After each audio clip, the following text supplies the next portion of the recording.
자, 이제 오늘의 결론을 들었을 때 우리는 그러면 이런 상황 속에서 우리는 뭘 어떻게 우리가 어떻게 우리가 이 저기 저 행동을 해야 되는가, 선택을 해야 되는가 이런 문제죠. 이런 문제요. 근데 이 문제와 관련해서 저는 이제 뭐냐면 이제 평상시 제가 이제 이 공자는 이제 중용을 얘기했지만은 저기 저 주역에 중용보다 더 이제 쉽게 이해할 수 있는 게 이 색중유화. 주역에 나오는 색중유화라는 표현 있잖아요. 연못 가운데 있는 불. 연못 가운데 불이 있다. 연못 가운데 불이 있다. 여러분 상상하면은 잘 상상이 안 되잖아요. 물 속에 불이 있으면 불이 꺼질 테니까는. 그렇죠? 그럼 이 시대에 이 색중유화는 뭘 의미하냐면요. 물하고 불은 그러니까 물 속에 불이 있으면 불이 꺼지잖아요. 그 불이 불대로 있으려면 어떻게 됩니까? 떨어져 있어야 돼요. 떨어져 있어야 되죠. 떨어져 있으면 불은 안 꺼지죠.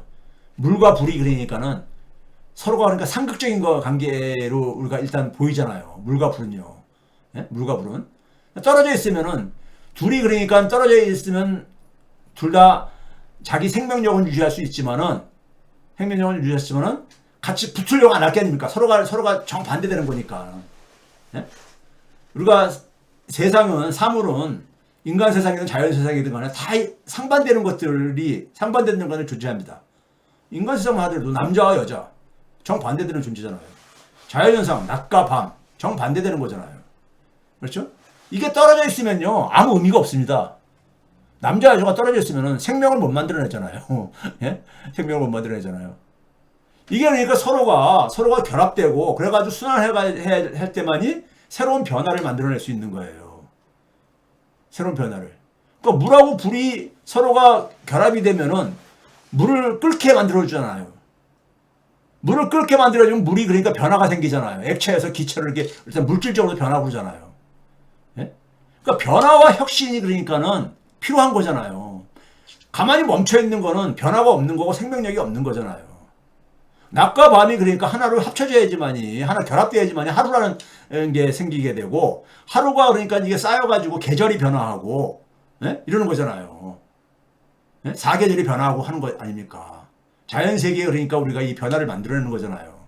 소위 말해 새로운 창조가 되려면은 서로가 상반되는 것들이 서로가 결합되고 순환하고 조화를 이루어야 되는 거예요. 그게 택중유화가 담겨있는 뜻이잖아요.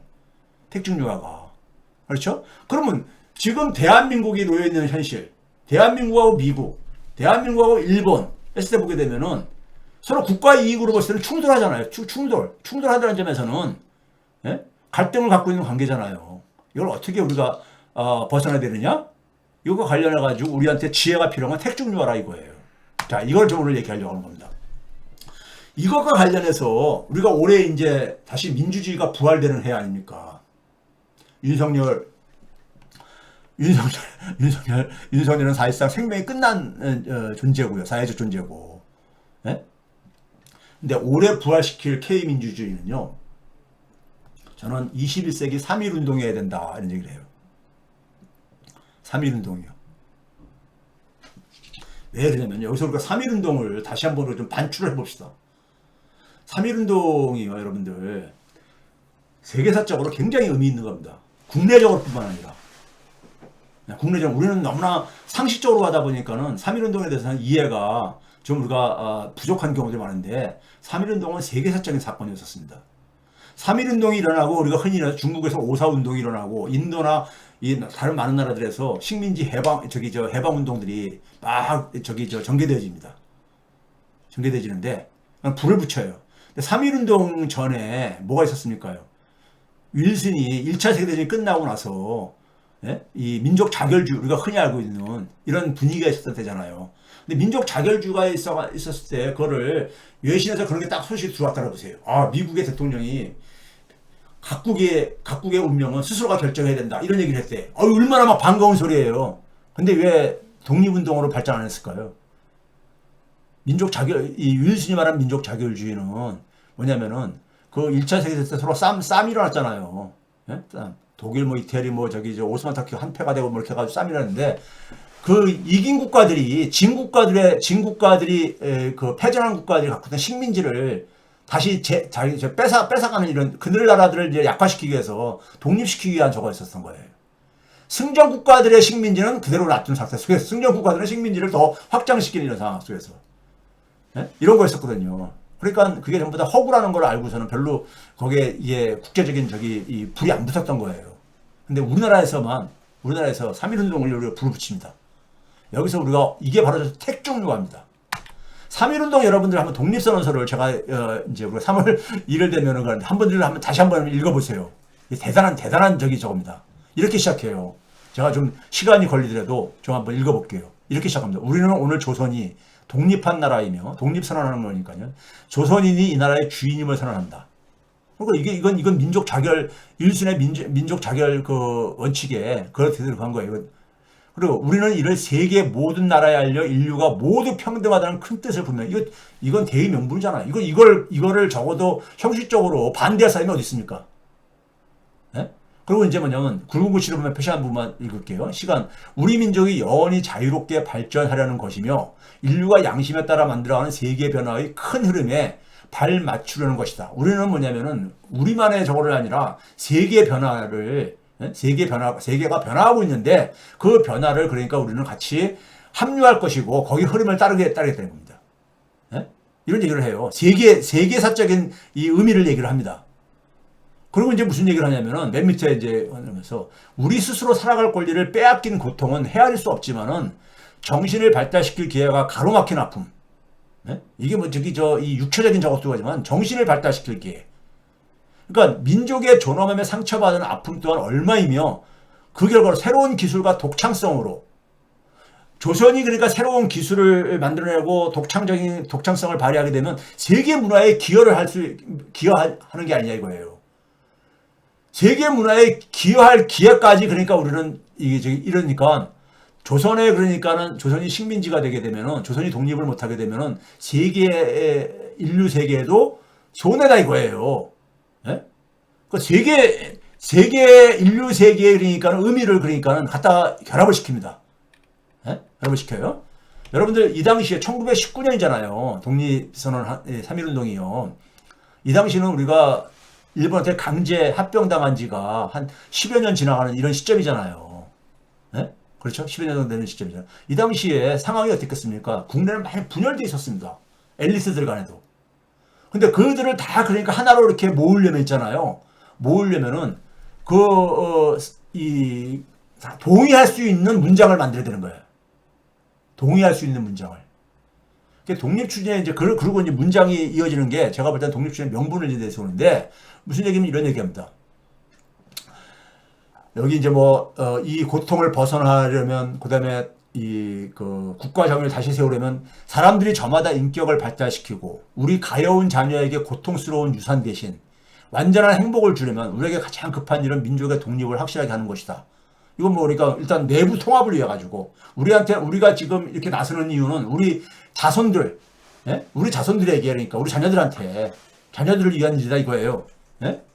그 다음에 오늘 우리 2천만 조선인은 저마다 가슴에 칼을 품었다. 모든 인류와 시대의 양심은 정의 군대와 인도의 방패가 되어 우리를 지켜주고 있다. 우리는 뭐냐면 우리는 전 세계 인류와 공감할 수 있는 지금 그런 얘기를 하고 있는 거라 이거예요. 그리고 이제 그런 얘기입니다. 우리 조선 사람이 스스로를 채찍질하기도 바쁜 우리에게는 남을 원망할 여유가 없다. 예? 일본 제국주의를 막 비난하는 이런 얘기를 하지 않겠다 이거예요. 예? 지금 우리는 우리의 잘못을 바로잡기에도 급하다 이거예요.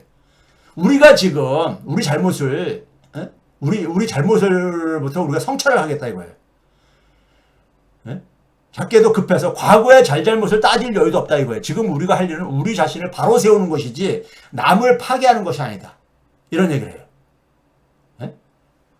그 지금 뭐냐면 그래가지고 결코 오랜 원한과 한순간의 감정으로 셈이 나서 남을 쫓아내는 것이 아니다. 일본을 그러니까 조선에서 쫓아내려고 하는 게 무슨 감정적인 이런 게 아니라 우리는 단지 일본이 지금 하고 있는 게 뭐냐면 낡은 생각과 낡은 세력에 이들의 그러니까 일부 정치인들이 공명심을 가지고 예? 공명심으로 그러니까는 이런 지금 조선을 희생시킨 이런 저 짓을 했는데 이걸 바로잡고 그래서 올바른 세상으로 되돌리려고 하는 것이다. 굉장히 이건 우아한 저거잖아요. 그냥 무슨 뭐 분노와 비난의 그런 글이 아니라 그 다음에 이제 여기에서 이제 갑니다. 또한 울분과 원한에 사무친 2천만 조선인을 힘으로 억누르는 것은 동양의 평화를 보장하는 길이 아니다. 그 논리가 굉장히 강합니다. 왜 그렇습니까? 이게 이제 안중근도 그 얘기한 거 아닙니까?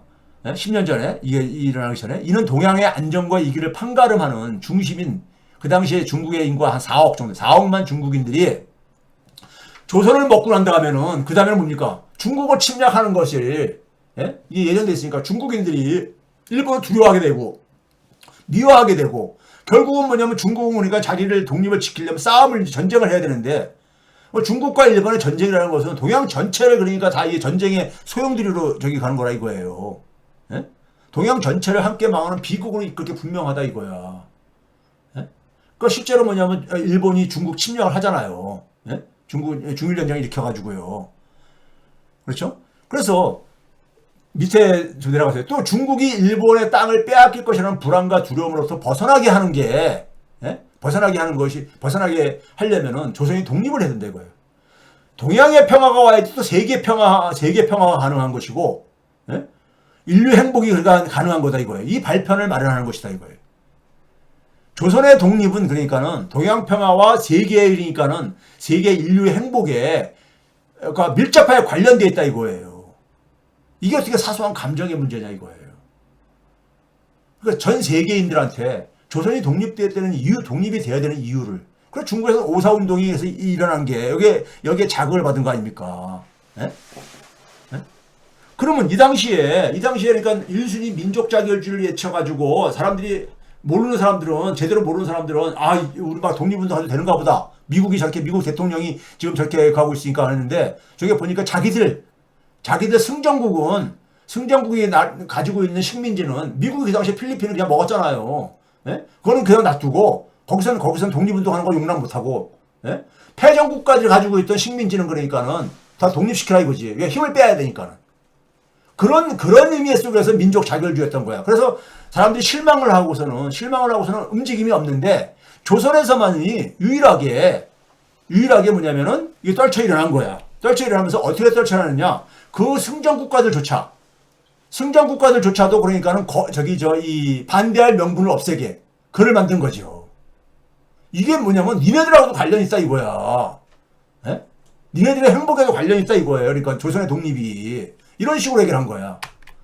그 다음에 뭐냐면은 거기 한번 봐보세요. 우리는 원래부터 지닌 자유권을 지켜서 풍요로운 삶의 즐거움을 마음껏 누릴 것이다. 원래부터 풍부한 독창성을 발휘하여 봄 기운이 가득한 세계에 민족의 우수한 문화를 꽃피우고 있다. 문화적으로 조선의 독립은 전 세계의 이 문화를 참 이게 지금 나라 뺏긴 나라에 이 소위 말해서 그 지도자들이 하는 얘기 치고는 너무 저한 얘기 아닙니까? 전쟁을 하겠다. 총칼 들고 막 일어나서 가겠다. 이 얘기가 아니라 남녀노소 구별 없이 어둡고 낡은 옛집에서 뛰쳐나와. 그러니까 우리가 그동안에 우리 집이 낡아가지고 다 무너지는 이런 집이었었는데 이걸 이제 그러니까 우리는 이걸 이제 버리고 그러니까 새로운 세상을 만들겠다는 거야. 조선 자체를 새롭게 만드는데 그 속에서 필요한 것 중에 하나가 뭐냐면 독립이다 이거예요. 그래야지만 자유 권리를 그러니까 확보하게 되고 그래야지만이 인류 세계에 그러니까는 인류 세계 문화와 인류 세계에 그러니까는 이 기술에 기여도 할 수 있다 이거예요. 그러니까 인류 세상 모두 함께 즐겁고 새롭게 대선할 것이다. 이런 얘기를 한다고요. 그러면서 이제 마지막에 3가지 약속을 하죠. 우리의 독립선언은 정의, 인도, 생존, 존용을 위한 민족의 요구다 이거예요. 자유로운 정신을 드날리기 위해서 배타적 감정으로 하지 않겠다 이거예요. 누구를 그러니까 미워하고 하는 걸로 하는 게 아니다 이거예요. 네? 이런 얘기를 해요. 이런 얘기를 한 이유는 뭡니까요? 당시에 그러니까는 1919년이니까는 1차 대전이 끝나고 이제 그러니까 전후 패권을 정리하는 이 시기잖아요. 이 속에서 뭐냐면은 소위 말 전 세계 소위 말 승전국가라든가 전 세계 그러니까 이들이 하고 편을 갈라가지고 편을 갈리 못하고 적어도 그러니까 명분상으로 그러니까는 반대할 명분도 갖지 못하고 오히려 공감을 느끼게 하겠다는 거죠. 이거는 이런 식의 내용을 어느 누가 여기에 대해서 반대를 하겠어요. 그러다 보니까는 종교 지도를 초월을 해가지고 민족 대표 33위라 뭐 48위니 그러니까 이 여러 가지의 목소리들을 다 이 통합을 만들어낼 수 있었던 거야. 통합을. 당시에 이거 하게 되면 다 깜빵 끌려가는 거 다 알면서도 예? 모든 그 종교인들이 기독교, 천도교 뭐 할 것 없이 불교를 하듯이 모이고 당시에 많은 사람들이 패배주의에 빠져가지고 예? 참 눈치 보고 이렇게 막 분열되어 있는 상황 속에서 예? 전체 민족 구성원이 떨치고 일어날 수 있게 하려면은요. 불을 붙이려면은 어떻게 해야 되는 겁니까요? 우리가 하는 것에 대한 대의 명분을 그러니까 공감을 얻을 수 있게 해야 되는 거예요. 이렇게 만든 거죠. 그랬을 때 제가 이제 3.1 운동, 3.1 운동이 되든다 하는 정신을 구한다는 얘기는 바로 색중유화를 하는 겁니다. 이게 3.1 운동은 하나의 3.1 운동을 우리 대한민국의 출발점으로 잡고 있잖아요. 헌법에서. 네? 헌법에서요. 그렇죠? 자, 그러면 그 새로운 집이 만들어진 거야. 새로운 집이. 그러니까 낡은 집이 이제 우리가 이 무너진 것에 대해서 남을 탓하지 않고 우리 자신을 가면서 낡은 집에서 나와가지고, 예? 이제 새로운 집을 이제 우리가 새로운 세상을 열겠다 이거잖아요. 그럼 윤석열 정권은 지금 뭐냐면 낡은 시대가 끝난 거잖아요. 이 끝난 이유는 제가 그랬죠. 제가 여러분들에게 지난 한 2번에 걸쳐서 윤석열 사태를 보고서는 윤석열 사태는 기본적으로 보고서 제가 처음 느꼈던 게 뭐냐면 자부월족 이게 한편의 코미디다. 오히려 천우신조가 될 것이다. 제가 그랬잖아요. 그 제가 뭐냐면 여러분들한테도 그랬고 제 처한테 옆에서 제 처가 아주 그냥 잠을 못 자고 이제 가더라고요. 이게 우리나라 제 처만이 아니라 대한민국 국민들이 전부 다 그러니까 수면장애들 걸려 있잖아요. 이게 혹시 무슨 일이 일어났는가 새벽에 그 밤사이에 이렇게 해가지고 사람들 전부 다 근심 고통거리. 심지어 유시민 작가도 그러더라고. 자기도 그러니까 이게 수면장애 그랬다고. 예? 근데 제가 저는 그러잖아요. 걱정하지 말라고. 다 정리될 거라고. 첫째, 오히려 천우신조가 다. 왜냐면 만약에 윤석열이 비상계엄 안 했어봐요. 안 하면 지금 뭡니까? 지금 여전히 윤석열 정부를 가지고 우리가 맨날 지금까지 뭐 할 겁니까? 김건희 특검 받으라 이 얘기만 계속해서 하고 있을 상황이야. 예? 윤석열이 저렇게 깜빵에 들어가게 구속되게 된 것은 뭡니까? 윤석열 자기 발등 찍은 거잖아요. 민주당이 집어쳐놓은 거 아니잖아요. 국민이 뭐 갖다 집어넣은 거 아니잖아요. 자기 자신이 스스로 그걸로 들어간 거야. 근데 윤석열이 저거 안 했어봐요. 지금 그게 가능하겠어요? 윤석열 지금 그러니까 이제 소위 말해서 신년 나와가지고 신년 뭡니까 각 정부 부서들로부터 저거 업무를 받고 뭐 소리하고 이럴 게 아닙니까? 예? 그러니까 이거를 제가 걱정하지 말라고 한 배경은요. 윤석열 시대는 끝났다. 첫 번째 본 거예요. 윤석열 체포가 저는 이거는 그냥 그대로 갈 거니까 너무 걱정하지 말아라. 제가 했었잖아요. 왜 그러냐면은 이게 윤석열이라는 것은 법기술자잖아요. 예? 근데 이 정치검사들은 우리나라 특권층들은 법 위에서 검사들은 자기들은 법 위에 존재한다고 생각하잖아. 자기들은 법 적용의 예외로 존재로 생각하잖아요. 특히 정치검사들은. 그러니까 법 위에서 평생을 살아왔는데 대통령이 되고 나니까 그 다음에 뭡니까요? 대통령이 되니까 절대 권력자라고 해가 됐다고 착각한 거지. 그러니까 왕자 쓰고 산 거야. 왕자 쓰고. 예? 그런데 국회가 지금 말을 안 들어. 내가 왕인데. 예? 그러니까 뭡니까? 자기가 뭐냐면 자기는 헌법기관인 국회보다도 위에 존재한다는 사고가 없으면은 이건 일어날 수가 없는 거예요. 국회를 해산시키려고 했던 거잖아요. 예? 그러면 이 자체가 유언이자 유법이란 말이에요. 예? 유언이자 유법이란 말이에요. 그러면 근데 이거 유언이고 유법인데 윤석열 패거리들은 뭡니까? 비상계엄은 통치행위다. 이런 개소리 하고 있잖아요. 죄송합니다. 근데 이건 그렇게뿐이 표현할 게 없어. 개소리라는 표현뿐이. 그러면 그건 뭡니까? 대한민국의 사법체계를 충돌은 이미 예견됐던 거야. 이게 지금 사법체계 속에서는 이게 위헌이고 위법이라고 얘기를 하고 있는데 이거 위법 아니야. 이건 통치행위야. 이러면 대한민국 사법체계를 부정하는 거잖아. 근데 대한민국 사법체계 속에서 가장 혜택을 보는 게 어떤 존재들입니까? 특권층들이야. 특권층들인 겁니다. 네? 그 특권층들이 자기들의 기반을 그러니까는 부정하는 거야. 네? 부정하는 거야. 여러분 법이라는 것은 모든 국민에게 똑같이 적용되지 않잖아요. 네? 일반 국민은 더 그 이상으로 법률의 규정한 거 이상으로 피해보는 경우도 많잖아요. 그러니까요. 예? 우리가 뭐 유전무죄, 무전유죄 이 이야기가 왜 나온 겁니까? 그렇죠? 그러니까 윤석열은 뭐냐면 자기가 국가라는 소위 21세기 유신체제. 윤석열의 비상계엄은 뭐냐면 21세기 유신체제. 세력의 반란을 일으킨 거야. 소위 대한민국판 앙샹 레짐이죠. 예? 박정희를 꿈꾼 거야. 박정희가 그러니까는 저 유신 헌법 해가지고 종신 총통을 하겠다고 한 거를 예? 이 꿈꾼 거야. 근데 이게 이래 보면은 대한민국의 소위 말해서 87년 헌법에 정면 충돌하는 거잖아. 근데 그 법체계 사법체계 속에서 가장 혜택을 본 게 누구냐? 우리나라 보수 세력들이야. 대한민국 체제가 사법체계 위에 있는 거잖아요. 대한민국 체제는 기본적으로 보수 기득권들이 우위를 점하고 있는 체제야. 이건 반체제지. 윤석열의 말로 반체제 인사가 돼버린 거야. 스스로가. 반체제 인사로 자기 자신을 전락시켜버린 거야. 자기의 적을 굉장히 많이 만든 거지.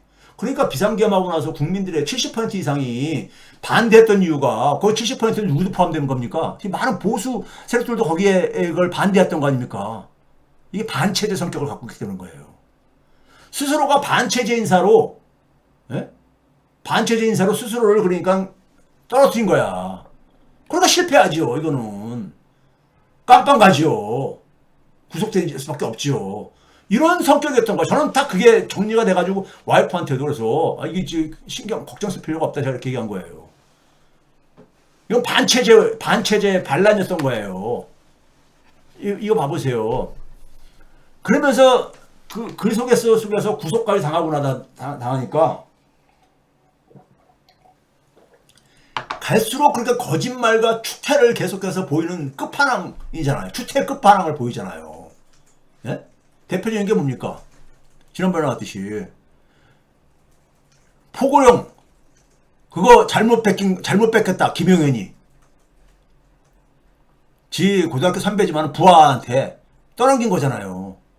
근데 김용현이 뭐랬을 거라고 윤석열이 검토했다. 윤석열이 그 자기 저 대통령실에 저 놓고 있는 게 바로 뭡니까요? The buck stops here. 이게 뭡니까? 모든 책임은 내가 진다 하는 미국의 누굽니까? 트루만입니까? 아이젠하워입니까? 누가 저거 얘기한 것을 그러니까는. 예? 근데 이거를 이제 그러니까는 조롱을 해가지고 The buck stops there. 남에게 떠넘기는 이런 걸로 이제 묘사가 되고 이제 그러지 않았습니까요? 이게 얼마나 추태야. 예? 이렇게까지 추하게 망가지는 거예요. 그럼 우리가 그래서 제가 이제 지난번에 그랬잖아요. 윤석열 사태에서 우리가 가야 될 것은 뭐냐면은 대한민국에서 이런 일이 반복되지 않게 해야 되는 것이 윤석열이라는 괴물은 우리 사회가 만들어낸 거예요. 달나라에서 떨어진 게 아니라. 그래서 제가 뭐랬습니까? 저는 뭐냐면 윤석열이라는 괴물이 등장한 건 우리 사회가 이 오래된 집을 사용하는 게 집이 이제 수명이 다해가지고 집이 무너지고 있는 상황 속에서 새로운 집을 못 짓고 있으니까 발생한 괴물이라 이거예요. 그래서 이제 윤석열이 마지막 인재니까 이걸 다 이제 그러니까 붕괴시키는 이런 일을 벌인 게 윤석열 사태인데, 예?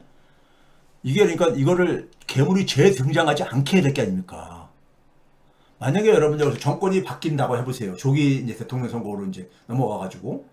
근데 현재 30% 안팎의 이 지금 그 집단들, 예? 제가 평상시에 굉장히 마음이 아픈 사람들. 이 사람들이 민주정권이 만약에 실패하게 되면은 민주정권 또 공격을 해가지고 그러니까 정치적 불만 세력을 결합하게 되면 여기다 플러스 20% 더하게 되면 재집권은 가능한 거잖아요. 재집권은 가능한 거잖아요. 근데 이들이 대개가 친일 세력, 4대주의 세력들이야. 그래서 윤석열 때 나타난 것이 우리가 한미일 협력체, 안보 협력체제라고 하지만은 미국이 큰형님이고 일본이 중간 2인자고 우리가 그러니까 맨 밑에 있는 돌격제 역할하는 하위 단위로 들어간 거잖아요. 그러니까 미국과 일본이 굉장히 선호하는 거야. 윤석열 정권을 굉장히 그러니까 좋아했던 거야. 예? 그러면 이제 우리가 윤석열 체제가 윤석열이 스스로 그러니까 자부업적 자기의 발등을 자기 도끼로 찍은 것이 예? 여기에 대해서 우리 사회 속에서 이걸 바라보는 시선은 그리고 국내에서 이거를 바라보는 시선과 셈법들은 많은 차이가 있습니다. 이걸 이해하셔야 돼요, 여러분들이 오늘은요. 오늘 제가 말하고 싶은 것은.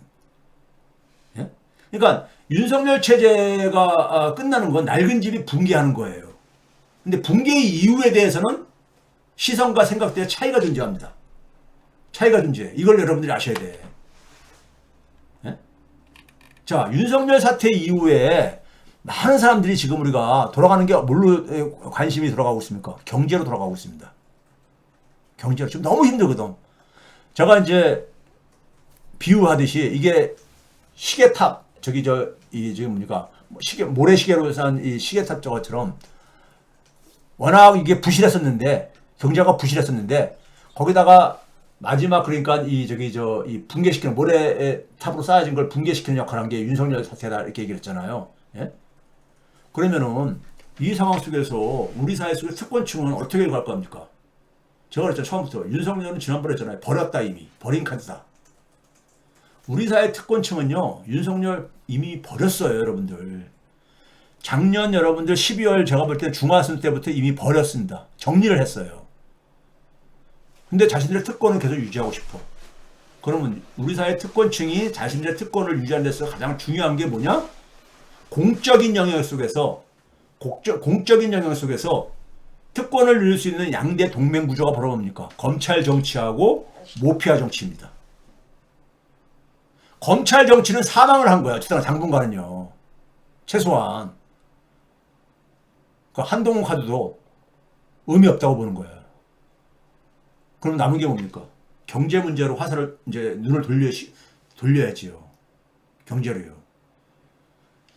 제가 그런 얘기 했죠. 2017년도 말에 문재인이 집권하고 난 다음에 2017년 말에 막 미국과 북한 간에 그러니까 막 험악한 분위기 막 한반도 전쟁설까지 막 나오다가 2018년도에 한반도가 그러니까 이 평창 올림픽을 계기로 해가지고 눈 녹듯이 녹아내리고 한미 정상회담, 북미 정상회담 막 일어나면서 가다 보니까는 조중동이 그해 5월 달부터 뭘로 공격으로 들어갑니까? 경제 문제 공격으로 방향을 돌리잖아요. 경제 문제로. 민주정권이 자꾸 집권하면은 민주정권을 공격하는 방법은 두 가지입니다. 하나는 한반도 문제, 안보 문제. 두 번째는 경제 문제. 경제가 항상 그렇게 되어 있습니다. 근데 한반도 문제는 갑자기 분위기가 완전히 180도 변했단 말이에요. 그러니까 경제 문제를 공격하잖아요. 당시에 고용 참사, 하면서 최저임금 문제 막 하면서 엄청 공격하잖아요. 예? 이번엔 근데 뭡니까? 자기들이 집권하고 있는 상황 속에서 검찰 정치가 사망한 거야. 그럼 나머지 남은 카드는 뭐예요? 경제 문제인데 그걸 가는 것은 모피아 정치지. 모피아 정치. 예?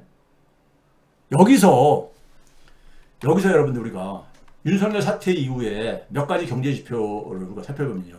경제 심리가 붕괴됐잖아. 경제 심리가 100 이하로 쭉 내려갔었는데 거기 더 내려가가지고 80대로 쭉 떨어졌잖아요. 지금 뭐 여러분들이 일반적으로 체감하는 그 경기 심리입니다. 물가 공포, 수입 물가가 환율이 급등하면서 수입 물가가 급등을 했습니다. 12월 달에. 수입 물가가. 이게 이제 그러니까 1월 달에 반영될 거예요. 반영될 겁니다. 네? 그러니까 2월 초에 나오는 이제 물가 지수에. 고용, 최악이죠. 마이너스가 나왔습니다. 마이너스는 나오기 힘든 거야. 마이너스는요. 역대 세 번째로 마이너스가 외환위기 때 코로나 팬데믹 때 다음으로 나온 거예요. 금융위기 때보다 더 많이 감소했어요. 역대 네 번에 그러니까는 마이너스 취업자 증가가 마이너스 나온 게 네 번인데, 예? 그러니까 고용, 물가, 사람들의 이 심리가 완전 얼어붙어. 이게 이제 12월 달 지표들이에요. 12월 달 지표가. 그럼 이런 상황 속에서 미국은 그러면은 미국은 여러분 어떨 것 같아요? 미국은 여러분들 한반도에 굉장히 많은 이해관계를 가지고 있는 나라잖아요. 윤석열이 국내에서는 인기 없어도 그리고 미국이나 일본도 우습게 보지만은 개인 윤석열은 우습게 보지만 얼마나 이뻤겠어. 얼마나 이뻤겠냐고요. 자기 말 잘 듣는 하라면 하라는 대로 다 하고 앉아있는데 돌격대 역할 하면서 예? 그러니까 미국은 근데 뭐 어떻게 됩니까? 윤석열이 또 하는지 보니까 제가 멍청하게 자기 발등을 자기도 그 찍었어. 미국은 윤석열을 그걸 보면서 버렸습니다. 윤석열의 생명은 끝났다는 걸 알다 보니까 윤석열 다음을 생각할 수밖에 없어요. 윤석열은. 그럼 미국은 뭡니까? 윤석열 정권 이후 체제가 대한민국 체제가 여전히 자기들이 만들어 놓은 한미일 안보 협력 체제를 흔들지 않는 사람을 가죠. 근데 대한민국 가만히 보니까 지금 이재명이 가장 지금 앞서가고 있어. 그러면은 이재명 말고 다른 사람으로 내세울 수 있는가? 이 가능성이 첫 번째 검토가 될 것이고요. 두 번째는 뭡니까? 이재명이 될 것 같아. 그러면 어떻게 됩니까? 최소한 이재명을 길들여야 되는 거지. 자기들의 이익을 유지하기 위해서 그러니까는 총력을 기울이고 있습니다. 이미 12월 달부터. 그래서 제가 이제 기재부의 시간이 최상목의 개꿈을 꾸기 시작하고, 예? 한동훈을 제2의 노태우 만들기 가려다가 이건 이제 가다 보니까 한동훈 안 가고 이제 경제판 제2 노태우 만들기 이게 나오는 겁니다. 그러니까 첫 번째 길들이기가 뭐냐면 이재명 대안 만들기 속에서 우리나라 여러분들 엘리트층들의 특징이 뭔지 아세요? 우리나라 소위 말해서 엘리트층들? 엘리트층은 미국하고 소위 말해서 자기가 갖고 있는 연결고를 통해서 미국의 소리를 전해 듣는 거. 미국이 뭘 원하는가. 저도 제 나름대로 안테나도 많이 갖고 있지만 이걸 가합니다. 그럼 미국이 윤석열을 버렸다는 것을 빨리 캐치하는 사람들이 소위 말해서 미국에 연결고리가 있는 사람들인 거야. 예? 그런 사람들인 거야. 여러분들 한번 봐보세요. 블링컨이 바이든 정부가 지금 1월 지금 끝났잖아 사실. 이번 주 오늘이 끝이야. 예? 그렇죠? 근데 1월 20일 이제 가니까 근데 끝난 나라의 국무장관이 갑자기 한국을 내쳐져와. 예? 갑자기 얘도 돈 들여가면서 1월 6일 날 블링컨이 날라오죠. 블링컨이 나오는데 블링컨이 날라오기 전에 이창용이 먼저 1월 초에 무슨 얘기를 합니까? 최상목이 헌법재판관 3명을 그러니까 국회에서 추천을 했더니만은 2명만 자기가 임명했잖아. 그러니까 거기에 대해서 윤석열 정부의 정권의 나머지 국무위원들이 배신자라고 막 해가지고 윤석열 이제 그러니까 8명이 됐으면은 6명 이상만 찬성하면 되는 거니까는 헌재에서 윤석열 생명을 끊어놨다 이거지. 그러니까 배신자라 이거지. 최상목한테. 예? 그래 최상목이 막 이제 궁지에 몰리고 그러니까 이창용이 뭐라고 했습니까? 1월 1일 날 그 신년 이제 기자들하고 만나가지고 국민들을 대상으로 해가지고 고민 좀 하고 얘기해라. 이게 무슨 얘기예요? 이게 무슨 얘기냐고. 예? 야, 니네 지금 세상 돌아가는 거 지금 멍청한 소리들 좀 멍청한 짓들 그만 좀 하라는 얘기야. 이렇게 멍청하냐고. 예? 말은 지금 그러니까 대한민국에 지금 그러니까 무슨 뭐 뭡니까 이 국가 신뢰 지수 떨어진다 뭐 이런 얘기를 했지만 경제 메시지라고 하지만은 이건 정확하게 최상목 지원 저겁니다. 그리고 이창용은 미국의 분위기 저를 파악하고 저희 행사한 겁니다. 예? 자, 이창용 얘기 조금 뒤에 다시 더 얘기할게요. 그리고 블링컨이 날라오죠. 1월 6일 날. 그 예교부 장관하고 갑자기 그러니까 무슨 지금 중대한 일이라고 이 비상계엄 조치에 대해서 여기까지 한국까지 날아와가지고 무슨 이걸 회담을 하냐고요. 이게 회담할 사안이에요? 네? 지금? 네? 붕괴된 정권에 지금 예교 장관하고 심각한 우려. 이게 바로 미국이 윤석열을 벌였다는 공식적인 메시지를 전달하러 온 거예요. 이 국무위원들이 지금 정신을 못 차리고 가고 있으니까 공식적으로 와서 가는 거야. 와서 그러니까는 확인 사살하는 거야. 확인 사살. 윤석열이 지금 지금 굉장히 지금 위험한 짓을 했는데 심각한 우려를 간다면서 확인 사살을 한 거예요. 윤석열은 미국은 버렸다. 공식적으로 간 거야. 그리고 최상목 만나서 뭐랬습니까? 최상목의 리더십을 완전히 신뢰한다. 최상목을 지원. 이건 뭔지 아세요? 최상목 탄핵은 꿈도 꾸지 마라. 민주당한테 협박성 경고한 거야. 에? 협박성 경고한 거야. 최상목 탄핵은 꿈도 꾸지 마라. 이게 협박성 경고예요. 이거는 미국이. 에? 자, 이런 일들이 진행되는 건 뭐냐면 미국은 윤석열을 이미 12월 달에 제 안테나로는요 버렸어요. 버리고 뭐냐면 윤석열 이후를 생각하는데 윤석열 이후에서 가장 중요한 건 뭐냐? 한미일 안보협력 체제가 계속해서 그걸 확보하는 거야. 이게 가장 중요한 거야. 예? 고분고분하게 말 잘 듣는 그러니까. 그러면 우리가 윤석열 이 정치 검사하고 모피아 정치 이 경제 관료들하고는 이건 일란성 쌍둥이잖아요. 윤석열 광기와 검찰개혁으로 이어진다면 최상목의 계꿈은 모피아 개혁으로 이어질 수밖에 없을 겁니다. 최상목의 계꿈을 꿈은 꿀수록. 이창용이 1월 16일 날 엊그저께 또 한마디 하죠. 최상목에 대해서 뭐라고 자기 보러 한국은행 총재가 무슨 정치적인 목소리를 내냐 이런 얘기들이 있는데 이게 무슨 정치적인 목소리 이건 경제 메시지다. 말 같은 소리를 하고 앉았어요. 이게 무슨 경제 메시지예요. 사실 정치와 경제는 분리가 안 되니까는 갖다 코에 걸면 코걸이 귀에 걸면 귀걸이죠. 예? 이건 뭐냐면 그랬잖아요. 대외 신뢰도가 돼서 걱정돼가지고 이 얘기한 거다. 예? 그래서 저는 최권한대행이 대행이 돼서 또 탄핵당하면 대외 신뢰도가 어떻게 될지 모르겠다. 이게 무슨 소리예요? 블링컨하고 똑같은 얘기잖아. 최상목 탄핵하게 되면은 대외 신뢰도 떨어진다 이거야. 그럼 민주당은 알아서 하라 이거야. 예? 대한민국 그러니까 대외 신뢰도 떨어뜨리려면은 최상목 탄핵하면 이래들 책임이다 이거야. 예? 그러면서 못 가졌습니까? 추경할 필요를 명분을 깔아주는 거야. 이게 추경할 필요를. 왜? 지금 경제가 이렇게 망가진 상황 속에서는요, 조기 대선을 하게 되면은 정권 재창출이 힘들거든. 예? 그러면 일단 경제 수치를 끌어올리려면은 돈을 풀어야죠. 뭘 할 수 있는 게 단기간에. 예? 적극적인 경기 부양하라 이거야. 경제를 망치고 나서는 정권 재창출은 불가능하다 이거야. 예? 그러니까 기재부가 바로 받아서 뭐 했습니까?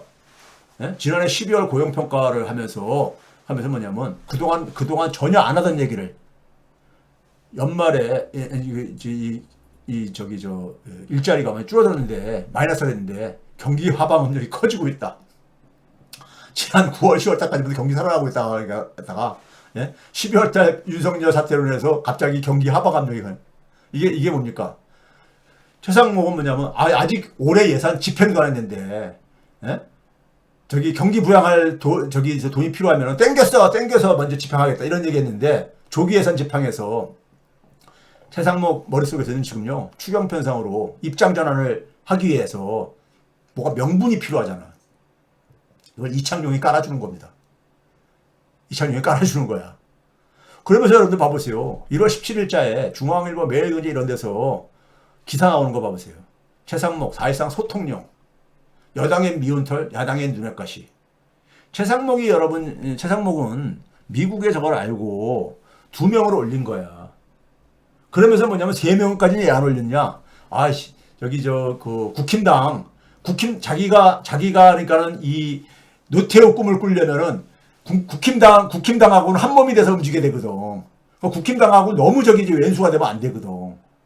여러분들 저 이창용이 이런 발언을 하고 나서 국힘당이 최상목 저기 공격하는 거 소리 쏙 쏘았잖아요. 안 나오잖아. 최상목 공격하는 거 안 나오잖아요. 예? 걔네도 이 분위기 전환을 아는 거예요. 예? 매일경제에서 뭐냐면 관운이 대박이다 이거예요. 최상목은. 예? 그래서 최상목의 행보를 기대하는 이유 이런 기사까지 쓰고 앉아있어. 예? 개꿈들 지금 꾸고 있는 거야. 여기서 민주당이 굉장히 지혜로운 대응이 필요합니다. 민주당에 한은의 금리를 동결했잖아요. 이창용이요. 예? 1월 달에. 그 전까지는 대부분 분위기가 뭐였냐면은 환율도 환율이지만 경기가 지금 더 걱정이다 해가지고 그래도 인하를 많이 일으켜들 전망했었잖아요. 이창용이 정치를 하고 있는 겁니다. 지금요. 그래서 이제 무슨 얘기냐면 경기보다 환율을 동결 이유로 애썼잖아요. 이창용이. 예? 경기보다 환율을요. 그렇죠? 그런데 한국은행 법에 여러분들 환율이 지금 이게 동결한다고 해서 이게 지금 이게 인하한다고 해서 얼마나 더 갈 것 같아. 예? 지금도 많이 올라가 있는 상황인데 환율은 여러분 한국은행법에 따라서 경기보다도 더 후순위예요. 예? 후순위라고. 근데 환율을 간 건 환율이 간 걸 뭐라고 이제 연결시켰습니까? 물가가 걱정된다 이거야. 물가에 영향 미치죠. 영향 미치는데 기껏해 그러면서 뭐라고 했습니까? 한 2.1% 정도로 갈 거다. 뭐 이렇게 얘기했잖아. 얼마나 많은 영향 안 미친다 이거야. 근데 물가가 오르게 되면 어쨌든 간에 누가 가장 타격을 받습니까? 부유층보다는 서민들이 타격 봅니다. 서민들. 그렇죠? 그러니까 아까 앞에서 얘기했잖아요. 경기가 망가지더라도 성장률은 일반 서민들에게 체감이 별로 안 돼요. 성장률은요. 네? 체감이 안 됩니다. 일반 서민들한테 가장 체감되는 건 물가잖아요. 경제 지표에서. 네? 그러니까 물가 관리에 초점을 맞추고 그다음에 경기도 그다음에 해야 될 겁니까? 일자리 특히 뭐냐면 어떤 일자리가 건설 경기 이런 게 많이 지금 가고 있잖아. 그리고 추경 편성을 얘기했잖아요. 그러면서 전국민 민생 지원은 반대한다 이런 얘기까지 했어. 이거 완전히 정치적인 무슨 하는 총재가 그러니까 전국민 민생 지원에 찬성 반대 이런 얘기를 하고 앉았어. 예? 정치를 하고 앉아 있는 거예요. 추경을 편성하면 되게 어디에 돈 들어가겠습니까? 건설 부분에 들어갑니다. 건설 부분에. 그러니까 1분기 경기와 이거에 그러니까는 이게 이제 그러니까 조기 대선에 결정한다는 판단에 지금 총력 지원하고 있는 거야. 예? 그다음에 대한민국의 특권층, 국힘당 지지의 핵심층들은 이재명 거부론이 있잖아요. 이재명 거부론은 과거 80년대 김대중 거부론이 연상되는 거와 비슷합니다. 예? 아 김대중 못 믿겠다. 80년대 그랬었어요. 예? 쟤 못 믿겠다. 예? 그래가지고 그거를 마음을 돌리려고 김대중이 얼마나 DJ가 노력을 해가지고 90년대 정권을 갑니까? 예? 그래가지고 검찰 정치 사망에 따라서 모피아 정치로 이제 출구를 찾기를 지금 하고 있는 거야. 여기에 이제 그러니까 뒤에서 좀 얘기하겠죠. 이건 오늘 제가 그동안 얘기를 참고 있는데 민주당 내 김동연, 여당 내 최상목 카드가 검토가 되는 배경인 겁니다. 김동연 얘기는 뒤에서 맨 뒤에서 조금 잠깐 얘기를 할게요. 이창용의 전국민 민생지원 반대가는 홍남기의 선별지원입니다. 제2의 무상급식 논쟁이야. 오세훈이 벌렸던 무상급식 논쟁입니다. 여러분들 이런 얘기 하잖아. 지금 여러분들 선별지원할 때 항상 하는 얘기가 뭡니까? 왜 어렵지도 않은 사람한테 돈을 주냐 이거야. 그래서 재정을 낭비하냐 이거야. 이 얘기잖아. 그럼 무상급식 할 때 뭡니까? 왜 이재용 아들 딸들한테 왜 그러니까는 공짜 밥을 주냐 이거잖아. 예? 이게 많이 먹혀 들어가잖아요. 지금도 그러니까는 이게 뭐냐면 왜 그런지 아세요? 이런 게 먹혀 들어가는 사람들은 고등학교 때 사회 과목 공부를 제대로 안 해서 그런 거야. 사회 과목 공부를 안 해서 그런 거예요. 우리가 사회보장은 커다랗게 두 가지가 있잖아요. 하나는 뭡니까? 공공부조. 또 하나는 사회보험이라는 게 있잖아요. 4대 보험 같은 것처럼요. 사회보험은 자기도 기여를 해가지고 자기의 그러니까 불확실성을 리스크를 그러니까는 리스크에 대해서 뭡니까? 방지책을 만들어내는 거잖아요. 예? 실업급여가 됐던, 실업보험이 됐던, 예? 의료보험이 됐던 간에요. 근데 공공부조라는 건 뭐예요? 말 그대로 사회가 그러니까는 지원하는 겁니다. 사회소득이야. 제가 늘 표현한 사회소득입니다. 이건 사회소득이라고, 공공소득이나 사회소득으로 바꿔야 돼요, 용어를요. 공공부조. 이건 뭡니까? 세금으로 하는 거야. 세금은 뭡니까? 우리가 제가 했잖아. 사회를 구성하게 되면은 생산활동은 다 사회적 생산이다. 거기서 우리가 만들어낸 것 중에서 제일 먼저 뭘 떼어낸댔어요? 사회 몫을 떼어낸다 했잖아요. 근데 세금으로 사회 몫을 떼어내잖아요. 그것에 가장 1차적인 사용처가 들어있었어요. 모든 구성원들이 최소한의 생계 유지에 필요한 소득을 지원받을 권리를 갖고 있다 했잖아요. 권리를. 이게 사회소득 개념이라 했잖아요. 공공부전 바로 그런 거예요. 세금으로 하는 거잖아요. 세금으로 한다는 얘기는 뭡니까? 그 재원이 어디서 나오는 거예요? 세금은 경제활동하는 사람들이 다 내는 세금이잖아요. 소득세, 법인세, 소비세 뭐 등등 이렇게 해가지고요. 세금은 누가 많이 내요? 이건 이재용이 제일 많이 내지. 예? 여러분들보다. 이재용 아들딸들이 왜 공짜 밥이야? 세금을 많이 내가지고 저기 가장 비싼 밥을 먹고 있는 건데. 예? 그렇죠? 이거 제가 오늘 이거 민주당이 그냥 전국민 민생지원 이렇게만 얘기하지 말고 25만 원, 30만 원을 얘기하지 말고 이걸 조금 더 친절한 국민들에게 설명과 홍보가 좀 필요해요. 그런 인내심이 필요합니다. 이재용 자녀들이 받는 급식이 이게 무슨 공짜 급식이야. 굉장히 비싼 밥을 먹는 거야. 그래서 제가 수치로 보여드릴게요. 심지어 저소득층 자녀가 받는 급식은 공짜냐? 아니에요. 이거 다 세금을 가지고 하는 거잖아. 세금 가지고 하는 거잖아요. 그럼 전국민 민생지원금은 세금이잖아. 그것도 세금이잖아요. 이게 모든 국민에게 주는 것은 이게 사회소득인 거야. 근데 만약 국가 채무가 걱정되면 이건 이제 별개입니다. 증세 불가피를 인정해야 된다는 걸 이제 할게요. 자, 이거 봐보세요. 제가 계산을 해봤어요, 여러분들. 1인당 지금 그러니까 뭐 30만 원을 전 국민한테 지원할 때 22년 국세청자료가 해서 소득 활동하는 사람이 2,623만 1,458명입니다. 세금 납부자들이. 소득 활동하면 세금을 납부하게 돼 있으니까. 수입이 있는 사람들. 무슨 종류든 수입이 있는 사람들이 2,623만 1,458명이에요. 2022년 기준으로. 이들이 한 400조 원 정도의 세금을 냈어요. 우리나라 인구가 5,200만 좀 안 되죠. 5,200만 원 계산을 쉽게 하기 위해서 5,200만 명으로 이렇게 가정을 해가지고 계산했습니다. 그럼 우리가 1인당 30만 원을 전국에서 주면은 어느 정도 돈이 필요한지 아세요? 15조 6천억 원이 필요합니다. 이건 계산 간단하잖아. 5,200만 곱하기 30만 하게 되면 15조 6천억 원이 필요한 거예요. 예? 20만 원 하게 되면 더 줄어들 것이고. 그렇죠? 그러면 이걸 가지고 이 15조 6조가 이걸 세금으로 부담하는 거잖아요. 예? 세금으로 부담하는 거잖아. 그럼 상위 1% 이내. 이게 더 나눌 수가 있는데 이게 그러면 여기 수치가 굉장히 작아지고 이게 빽빽해져가지고 제가 이렇게 의미 있는 구간만 간 거예요. 상위 1% 이내. 2022년 기준으로 상위 1%는 세후 세금을 내고 난 이후에 월 수입이 3억 4천만 원 정도 돼요. 예? 이래 된다고. 근데 이들이 그러면 얼마를 그러니까 더 부담을 해야 되느냐. 이 15조 6천억 원에 대해서 이들이 기존에 내는 세금 있잖아요. 세금으로 이 15조 6천억 원만큼 세금을 그러니까는 세금을 부분으로 이것을 환산하게 되면 얼마가 되느냐. 6조 한 3천억 원 됩니다. 6조 3천억 원이 돼. 그 다음에 이들이 1% 이내에 있는 국민이 얼마가 되겠습니까? 한 얼마가 되는 거예요? 여기 2,623만 명, 1,458명 중에서 1% 계산될 게 아닙니까? 예? 그럼 몇 명이 되는지 계산 나오잖아요. 그렇죠? 그렇죠? 그거 가게 되면 얼마냐면 787억. 이들도 받아야 되잖아. 30만원씩. 그럼 787억 원을 받는 겁니다. 그러니까 세금은 6조 한 3천억 원 내고 혜택은 787억 원 혜택 보는 거야. 여기에 이재용도 포함된 거지. 이재용은 저 꼭대기에 포함되어 있는 거지. 예? 1인당으로 하게 되면 더 강한 건데, 그러니까 집단적으로 1% 이내에 있는 이 집단들이 6조 3천억 원을 세금을 내고 787억 원을 받는 거야. 이재용 아들, 딸들은 이렇게 비싼 밥을 먹는 거라고요.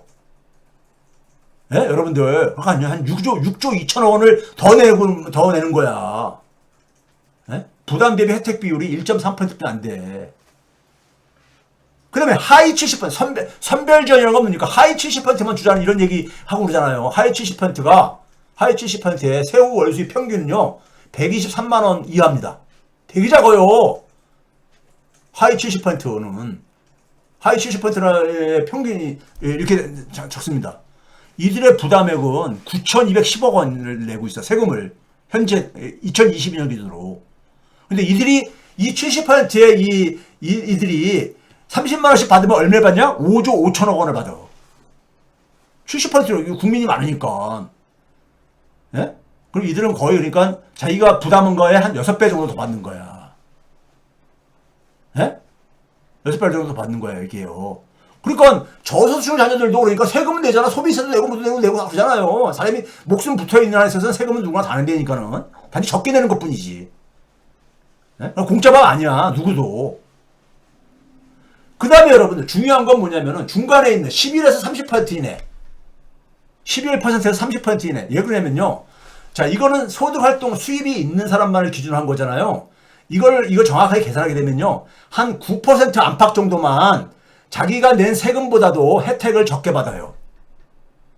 그러니까 전체 국민, 여러분들 예를 들어서 상위 10%에 있는 사람도 4인 가족이면은 자기 부인은 그러니까 만약에 전업주부를 한다든가, 아이들은 그러니까는 경제활동 안 하고 어린애라든가 하게 되면 걔도 30만원씩 받는 거잖아요. 3명은 90만원 수입이 생기는 거잖아. 자기도 30만원 생기지만 이들도 90만원 생기는 거잖아요. 네? 그렇죠? 자, 그랬을 때 11%, 그러니까 전체적으로 보게 되면요, 전체 국민들 볼 때는 90% 이상이 혜택이 더 많아, 내는 세금보다. 왜? 소득활동자가 전체 국민의 한 절반 조금 넘거든요. 전체 국민이 5,200만 명 정도 되니까는 거의 절반 정도 되는 거잖아요. 절반 정도. 2,623만 명은 5,200만 명의 약 절반 정도 수준에 거의 근접하는 거잖아요. 네?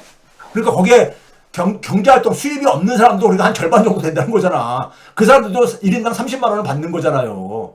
그걸 전체적으로 계산하게 되면요, 한 90%가 혜택이 세금 내는 것보다, 자기 집안 전체적으로 보게 되면 내는 세금보다 혜택이 더 많아. 90% 이상이. 한 90에서 91% 정도가.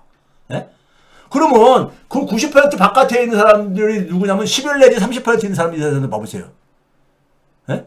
11 내지 30% 있는 사람들은, 예? 수입 활동에서 2022년 기준으로요, 세후 월 수입이 11%가 624만 원입니다.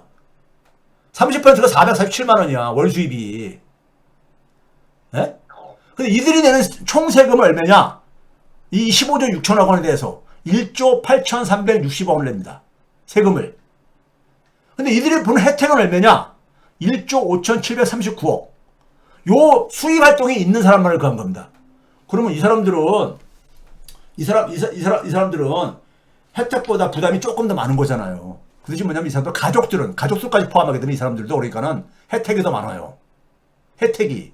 여러분, 가족 중에서 그러니까는 경제활동 안 하는 사람들이 있을 게 아닙니까? 그들은 그냥 그러니까는 세금 내는 것보다는 거의 세금 조금 내고 30만 원 받는 거니까는. 그렇죠? 자, 그 다음에 이제 우리가 이렇게 돼야 되는데, 선별전을 한번 봐. 선별전에서 이게 딱 나옵니다. 선별전. 하위 70%만 주자. 어려운 사람들만. 하게 되면 얼마가 필요하? 70%만 주니까는 부담액이, 세금이 적게 필요하지 않습니까? 그게 얼마냐? 10조 9,200억 원입니다. 10조 9,200억 원이 필요해. 70%만 주려면은. 그럼 상위 1%는 얼마입니까? 상위 1%는 아까 얘기했듯이 계층 부담은 4조 한 4천억 원 부담하고 혜택은 빵이지. 빵인 거예요. 그러면 이 사람들은 상위 1%는 얼마가 달라지는 겁니까? 전체 국민한테 지원할 때는 자기들이 순수한 부담이 얼마였었어요? 6조 한 3천억 원에서 787억 원 빼게 되면 얼마가 됩니까? 6조 2천억 원 정도가 순수하게 부담하는 거잖아. 근데 70%만 가게 되면 4조 4천억 원만 부담하면 되는 거예요. 예? 1조 8천억 원 정도가 세이브 되잖아. 선별로 지원하게 되면 이렇게 혜택, 이 사람들은 적게 부담하면 되니까. 그래서 상위 1%의 사람들이 반대한다면 난 이해가 가. 상위 1%가 반대한다는 것은. 근데 11% 30%의 사람들은 뭡니까? 혜택은 자기들도 빵이 돼야 돼. 왜? 70%만 주니까 하이. 그리고 1조 8,400억 원 정도 내래. 그러면 자기 자녀들, 자기 집안에 자기 집안 사람들 없고 아무 혜택을 못 볼 게 아닙니까? 이거 동의하겠어요, 이 사람들이요? 예? 이 사람들이 기분 나빠하지. 예? 내가 한 500만 원 안팎을 5, 600만 원 정도 버는데, 한 달에 수입이. 내가 무슨 많이 수입이 높은 사람이라고, 고소득자라고, 나보러는 그러니까 세금만 더 내래. 이거 굉장히 바보 같은 짓이야. 여러분들이 상위 11%, 30% 속된 사람들이 이걸 반대한다면은, 예? 하위 70%는 조금 혜택이 늘죠. 조금 혜택이 늘어. 얘 부담이 좀 줄어드니까. 예를 지급하는 금액이 줄어드니까는. 예? 근데 대부분의 혜택은 누가 가느냐? 상위 고소득자가, 부담이 줄어들게 해주는 거야. 선별 지원은요. 예? 그러니까 이 무상급식이, 제가 학생들 가르치면서도 그래요. 니네들 중에 상위 1% 정도 있는 사람들이 우리나라 소득세율로 보게 되면요. 정확하게 전체 국민에서 90% 이상은 전체 국민에서 똑같이 이걸 부담을 시키게 되면요. 모든 이 공적 부저를 부담시키게 되면 90% 이상은 혜택이 늘어나요. 네, 혜택이 늘어나요. 근데 니네들, 이재용 아들딸들한테 왜 공짜 밥을 주냐? 굉장히 감정적으로 굉장히 먹혀 들어가는데, 너 그렇게 생각하냐? 내가 그래요. 그래, 학생들한테. 그럼 동해내더라고. 너 고등학교 4회 공부 잘못해서 그래. 세금으로 이거 지원해주는 거 아니냐. 세금으로. 세금을 지원해주는 건데, 이재용 아들딸이 공짜 밥이냐고, 이게. 예? 아니, 정부에서 주는 것이 공짜가 어디 있어요? 다 세금으로 가는 건데. 그렇죠? 이거를 민주당이 조금 더 친절하게 설명을 해야 돼, 국민들한테. 예? 그러니까 수입이 있는 사람 중에서는 한 16%지만은 수입 없는 국민까지 합하게 되면 한 9% 정도만, 9% 정도만, 그러니까 부담이 좀 증가하는 것이고, 나머지 90% 이상은요, 국민 중에서 90% 이상은 자기가 그러니까 혜택이 더 늘어난다니까. 그리고 뭡니까? 소득이 낮을수록 세금을 적게 내기 때문에 혜택이 더 커지는 거야. 이게 얼마나 공평합니까? 예? 아니, 하위 70%라도 어떤 사람은 그러니까 예를 들어서 한 400만 원 되는 사람이 있고, 어떤 사람은 그러니까 100만 원 사람도 있고 그러잖아요. 그럼 어려운 사람한테 두텁게 지원하려면 어떻게 됩니까요? 예? 세금 낸 거, 똑같은 혜택은 주는데, 소득이 높으면 세금을 더 납부하는 거니까는, 순 혜택은 좀 줄어드는 거잖아요. 소득이 낮을수록 순 혜택이 증가하는 거야. 이게 얼마나 공평한 거예요. 전 국민한테 주는 방식이, 더군다나 이거 선별하려면은, 70% 딱 라인에 있는 사람들 중에서 한 1, 2%는 역전 현상도 생기고 그러잖아요. 예? 이거 선별하는 것도 이게 보통 어려운 게 아니야. 예? 불만도 막 나오고, 예? 그렇죠? 그 위에 있는 20%의 불만은 둘째 차치하고라도, 그렇잖아요? 이거 지금 학생들한테 연습을 시켜, 계산해 보라고. 그럼 학생들도 이거 연습하고 나면은, 그걸 깨닫게 돼. 예? 근데 이거 지금 제가 설명하는 건 이거 그렇게 어려운 얘기 아니잖아요. 예? 어려운 얘기 아니야. 수입이 전혀 없는 사람 국민까지 해가지고 우리가 한 5,200만 명 되는 그걸 기준으로 하게 되면은 90% 이상이요. 혜택이 전체 국민이 주는 게 혜택이 그러니까는 90% 이상의 순 혜택이 증가해 플러스예요. 근데 소득이 낮을수록 그 순 혜택이 커져간다 이거야. 이게 얼마나 합리적이고 얼마나 공평한 거냐고요. 예? 70%만 주자고 하는 것은 굉장히 아주 사악한 겁니다. 상위 1%, 상위 0.1%의 부담을 확 줄여주는 거야. 여러분들. 예? 그들한테 왜 공짜 밥 주냐? 이 얘기가 그게 아니라니까, 여러분들. 그들한테 왜, 그러니까, 이창용이, 이거는 지금 멍청한 소리 하는 거야, 이거요. 아니, 한국은행 총재가 왜 이런 얘기를 해, 그러고? 통화정책을 담당한 사람이. 그러려면은 서울대 교수 돌아가서 해. 예? 자, 이거 봐보세요. 이번에 지자체들에서 민생지원금들 나눠주는 지자체들이 있죠. 경기도에서 광명 파주시가 대표적이고 1인당 10만원씩 이번에 해가지고 준다고. 전라도 쪽에서 호남 쪽에서 전북이 많고 전남도 2개 정도 있어가지고 많은 데는 연거금 100만원씩까지 50만원씩 2번 해가지고 100만원까지 준다 그러더라고요. 근데 이것도 막 그래. 아씨, 저렇게 해가지고 재정은 거달라고 하는데 여러분들 제발 좀 이거 주는 건 있잖아요. 이거 주는 거는 이게 사회소득이야. 사회소득인가? 지금 사회소득인 게 뭐예요? 사람들이 지금 생계 유지에 최소한의 필요한 한에 그러니까 이 소득을 지원해 주는 게 사회소득이라고 했잖아요. 근데 지금 너무 힘든 거야. 국민들이. 예? 소비가 줄어들 정도로 맨날 뉴스에도 나오잖아요. 예?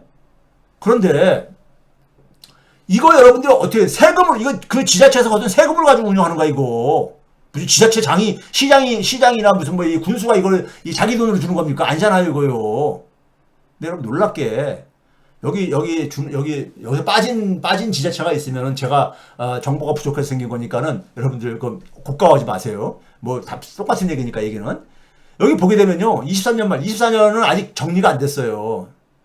예? 저기 행자부에서 이걸 다 이렇게 가잖아요. 지자체 이 재정은요. 예? 자료가 안 나왔어 아직 집계가 안 돼가지고요. 얼마 안 지났으니까 24년 말이. 예? 여기서 완주시만 빼놓고요. 완주시만 빼놓고 여기 주는 지자체들이 다 채무가 빵이야. 빚이 없다는 얘기야.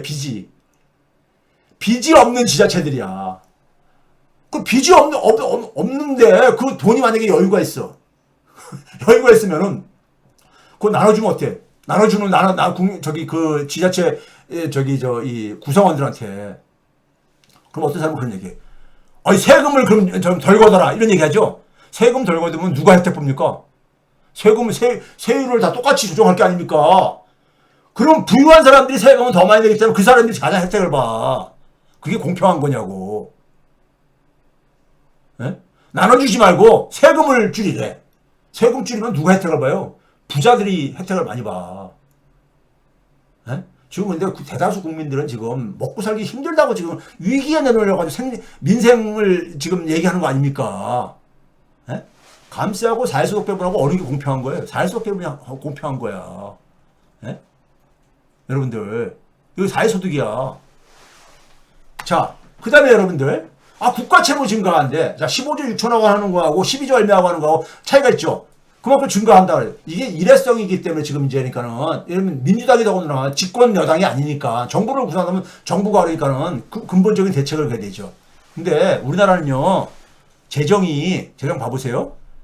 지금 모피아들이 항상 하는 얘기가 뭡니까? 재정 수지를 적자를 3% 이내에서 관리한다 그러잖아요. 3% 이내에서 관리한 해가 대부분이야. 다 관리가 됐었어. 팬데믹 이전까지는 금융위기 때 빼놓고는요. 그래도 국가채무는 계속 증가해 왔어. 저희가 여러 번 자료 보여드렸잖아. 2000년에 16.5%였던 것이 2019년에 35.4%까지 증가했거든요. 두 배 이상으로요. GDP 대비로. 예? 근데 그 기간 20년 동안에 2009년 금융위기 때를 빼놓고는 3%를 넘은 적이 없어. 마이너스 3%를. 재정적자가. 근데 국가채무는 계속 증가했잖아. 그럼 뭐예요? 이건 재정 관리하고 관계가 없다는 거야. 이건 뭡니까? 채무는 왜 생기는 거야? 개인이랑 똑같아요. 수입보다 지출이 많으니까 생기는 거잖아요. 그럼 이거 해결하려면 어떻게 되는 거예요? 수입을 줄여야 되는 거지. 아니, 수입을 줄여야 수입을 늘려야 되지. 분모에 있는 GDP를 늘려도 하나의 효과가 좀 있죠. 근데 GDP 늘리는 거는 어떤 정부가 안 늘리고 싶어서 그러지 일부러 안 늘린 거예요? 일부 경제학자들 보게 되면은 성장을 늘리네. 맞는 얘기지만은 맞는 얘기는 공허한 얘기야. 경제 성장률을 안 높이고 싶은 GDP를 안 높이고 싶은 정권이 어딨어? 못하니까 그 이상으로 안 나오니까 문제인 거지. 그러면 그 다음에 차선책은 뭐야? 이렇게 20년 이상 동안 이렇게 지속했을 때 그러면 결국 증세를 해야 된다는 얘기야. 증세하게 되면은 우리나라 국민들 굉장히 불편해하죠. 지금도 먹고 살기 힘든데 세금 내고 나서 가처분 소득 가지고 이런 얘기 하잖아요. 그래서 제가 대안을 얘기해 줬잖아요. 무슨 대안? 새로운 세금 도입하지 말고 지금 제가 그랬잖아요. 2022년 기준으로요. 우리나라 국민들이 한 1000조 이상을 그러니까 소득을 만들어내. 그럼 그 중에서 400조 정도를 그러니까 공제를 받는다고요. 지금 현재 세율대로 세금을 안 내. 제가 오늘 좀 시간을 좀 쓰는 걸 이해해 주세요. 여러분들 다음 주 말부터 이제 서울 연휴로 들어가기 때문에 그때도 나눠서 좀 보시라고. 근데 PD가 지금 3시간 됐다고 제가 오늘 내용이 좀 많다 그랬잖아요. 자, 그런데 이 소득세율대로 소득세율은 정부가 제시하고 국회에서 통과된 거야. 근데 그거대로 세금 안 걷잖아. 많은 공제를 해줘. 그 공제가 거의 400조 됐었어. 2022년. 지금은 작년은 더 많이 나올 거예요. 한 2월달 되면 2023년도 자료를 이제 제가 입수하면은 분석을 해드릴게요. 얼마나 달라졌는가. 근데 더 늘었을 거야. 공제가 400조 되는데 세금으로 빠지는 게 한 100조 정도 빠져요. 그러면 그 공제 없애버리고, 공제의 가장 중요한 게 인적 공제거든요. 예? 이 전국민 민생지원금하고 똑같이 이런 거야. 가족이 많으면은 그에 따라서 더 많이 배분받잖아. 공제 다 없애면요, 100조를 가지고 여러분들 전체 국민한테 n분의 1로 나눠줘봐. n분의 1로 나눠줘봐 했어요, 여러분들. 100조를. 그러니까 푼다고 한번 생각해보세요. 그럼 새로운 세금 안 걷고, 새로운 세금 안 걷고도 할 수 있는 방법이 있어. 민주당은 이런 지혜가 필요한 거예요. 정치는 창조입니다. 그렇기 때문에. 자, 그럼 이제 다시 원점으로 돌아서 미국 이익과 충돌돼. 여기서 이제 우리가 택중 유화를 그러니까 우리가 지혜를 발휘하는 것은 K민주주의의 수준이 결정합니다. K민주주의의 수준이 결정해. 이게 무슨 얘기냐면요, 여러분들, 마이클 샌델이라고 있죠. 하버드의 정의가 무엇인가 뭐 이런 얘기, 정의론 쓴 사람이에요. 국내 모 방송사하고 인터뷰하면서 이런 얘기 했어요. 한국의 계엄령 선포는 4년 전에 미국 의사당 난동 사태를 떠올리게 하는데 두 사건 모두 민주주의의 미래를 의심하게 하는 사건들이다. 이런 얘기 했어요. 맞는 얘기죠. 그러면서 뭐라고 했냐면은 한국 사회가 극단적인 분열을 극복하고 새로운 공동선을 찾아야 된다. 모두가 함께, 그러니까는 사회 진보를 위해서 노력할 수 있는 게 공동선이죠. 예? 그럼 이게 극단적인 분열이라는 건 뭐겠어요? 아까 물과 불처럼 나눠져 있는 거야. 물과 불처럼. 근데 이 과정에서 이거를 공동선을 만들어내면은, 공동선을 이렇게 극단적으로 분열되어 있는 상황 속에서, 대입되고 있는 상황 속에서 공동선을 만들어내게 되면은 한국의 민주주의는 세계 민주주의의 시금석이 될 거라 이거야. 한국이 성공적으로 이 문제를 해결하려면은 전 세계가 지금 민주주의가 후퇴하고 있는데 전 세계가 다 극우가 바로 하고 있잖아요. 예? 그러니까 미국과 유럽조차도 민주주의도 의심의 그늘 아래 놓여 있는 거 아니에요. 대한민국 민주주의가 세계적인 민주주의, K민주주의로 진화를 하나 안 하는 것은 대한민국 국민들의 수준에 달려있다 이거예요. 여기서 제가 아까 그랬죠. 3.1운동을 이제 제가 이거 보고 3.1운동이 우리가를 해서 이 교훈화가 된다 이거예요. 민족 자결주의가 왜 나온지 아세요? 아까 제가 잠깐 얘기했지만 1918년에 3.1운동 바로 전에 1차 세계대전이 끝나잖아요. 근데 그 1년 전에 1917년에 러시아에서 2월 혁명, 10월 혁명 막 혁명이 일어나가지고 그 짜르 황제 체제가 무너지고 나오잖아요. 그러고 나서 레닌이 그러니까 권력 잡고 나서 뭐랍니까? 약소민족 지원을 얘기하잖아. 전 세계 그러니까 식민지로 전락한 약소민족들을 지원하겠다고. 여기에 대한 대응이었던 겁니다. 이거 가만히 있다가는 러시아 혁명이 수출될 것 같거든. 전 세계에. 또 실제로 많이 수출됐고. 이거를 방치하게 되면 저기 공산주의로 세계가, 볼셰비키 혁명으로 될 것 같으니까 윌슨이 여기에 대해서, 거기에 대해서 나온 게 자결주의를 얘기한 거예요. 그래서 그러면서 그냥 통치자는 피통치자의 동의에 근거해서만 통치해야 된다. 이 말은 멋들어진 얘기잖아. 그래서 이걸 민족 자결주의라고 우리가 가는 거예요. 근데 실상을 보게 되면은 패전국 식민지들에게만 적용한 거야. 1차 세계대전에서 패전한 나라들. 그러니까 니네가 갖고 있던 식민지 다 내놓으라 이거야. 다. 힘을 약화시켜야 되니까. 승전 국가들의 식민지는 그냥 가만 놔두고 이렇게 한 거야. 그러니까 이게 강대국들이 하는 짓이 이런 식이야. 그러니까 많은 약소 국가들이 그러니까는 이 식민지를 전락한 나라들이 실망을 했지. 거기에 이제 이 지도자들이. 근데 대한민국만, 한국만 실망으로 멈추지 않고 거기 속에서 3.1운동을 만들어낸 거예요. 다들 실망하고서 이렇게 가고 있는 상황 속에서. 그게 뭔가? 그럼 20세기 식민지 해방운동이 20세기의 세계 평화의 원천이 된 배경은 여기서 아까 얘기했듯이 자, 한국에서만 모두가 실망하고 있는 상황 속에서 심지어 뭐냐면 미국조차도 필리핀을 식민지화하고 앉아있고 그랬잖아요. 영국은 그러니까 인도를 식민지하고 있었고요. 예? 지네들은 민족 자결주의가 앉아있으면서 예? 근데 한국에서만 1919년에 비폭력 시민 불복종 운동이잖아. 3.1운동은요. 아까 앞에서 독립선언문을 제가 여러분들 보여준 이유가 그거야. 비폭력 시민 불복종 운동인 거야. 를 통해서 불복종을 통해서 독립운동으로 간 거잖아. 이건 혁명이에요. 이거 혁명했던 거야. 모든 혁명에는요, 혁명은 새로운 것입니다. 어떤 다른 나라의 혁명을 본따가 할 수 없어요. 모든 혁명은 그 나라의 문제를 그 나라 민중들이 제대로 해석을 해야 할 때만이 가능한 거예요. 그 나라의 문제들을 어디서 수입해가지고 해결할 수 없어요. 러시아의 볼셰비키 혁명이 대한민국의 3.1운동이 그러니까 혁명으로 가능한 게 아닌 거예요. 똑같지가 않잖아요. 그래서 모든 혁명에는 새로운 사상이 필요하다 그러잖아요. 3.1운동의 사상은요, 개벽사상입니다. 동학의 개벽사상이요. 개벽사상이 바로 뭐냐면은, 아까 얘기했던 택중유화가, 개벽이 새로운 세상을 만들기 위해서, 새로운 세상을 만든다는 건 뭐예요? 소위 말해서 비즈니스 모델을 하면 혁신이에요. 혁신, 변화를 만드는 거죠. 새로운 사상은 새로운 사회를 만들어낼 수 있는 거야 되는 거야. 그래서 낡은 집하고 작별을 하잖아요. 3.1운동에서. 그래서 우리가 대한민국의 출발점으로 얘기를 하는 겁니다. 3.1운동을요. 3.1운동은 공화주의를 보편화하고 확립을 한 하나의 이걸 얘기하잖아요. 3.1운동을 주도했던 사람들이 다 그럽니다. 어떤 나라를 했냐면 다 공화국이라고 진술을 합니다. 법정 질문에서요.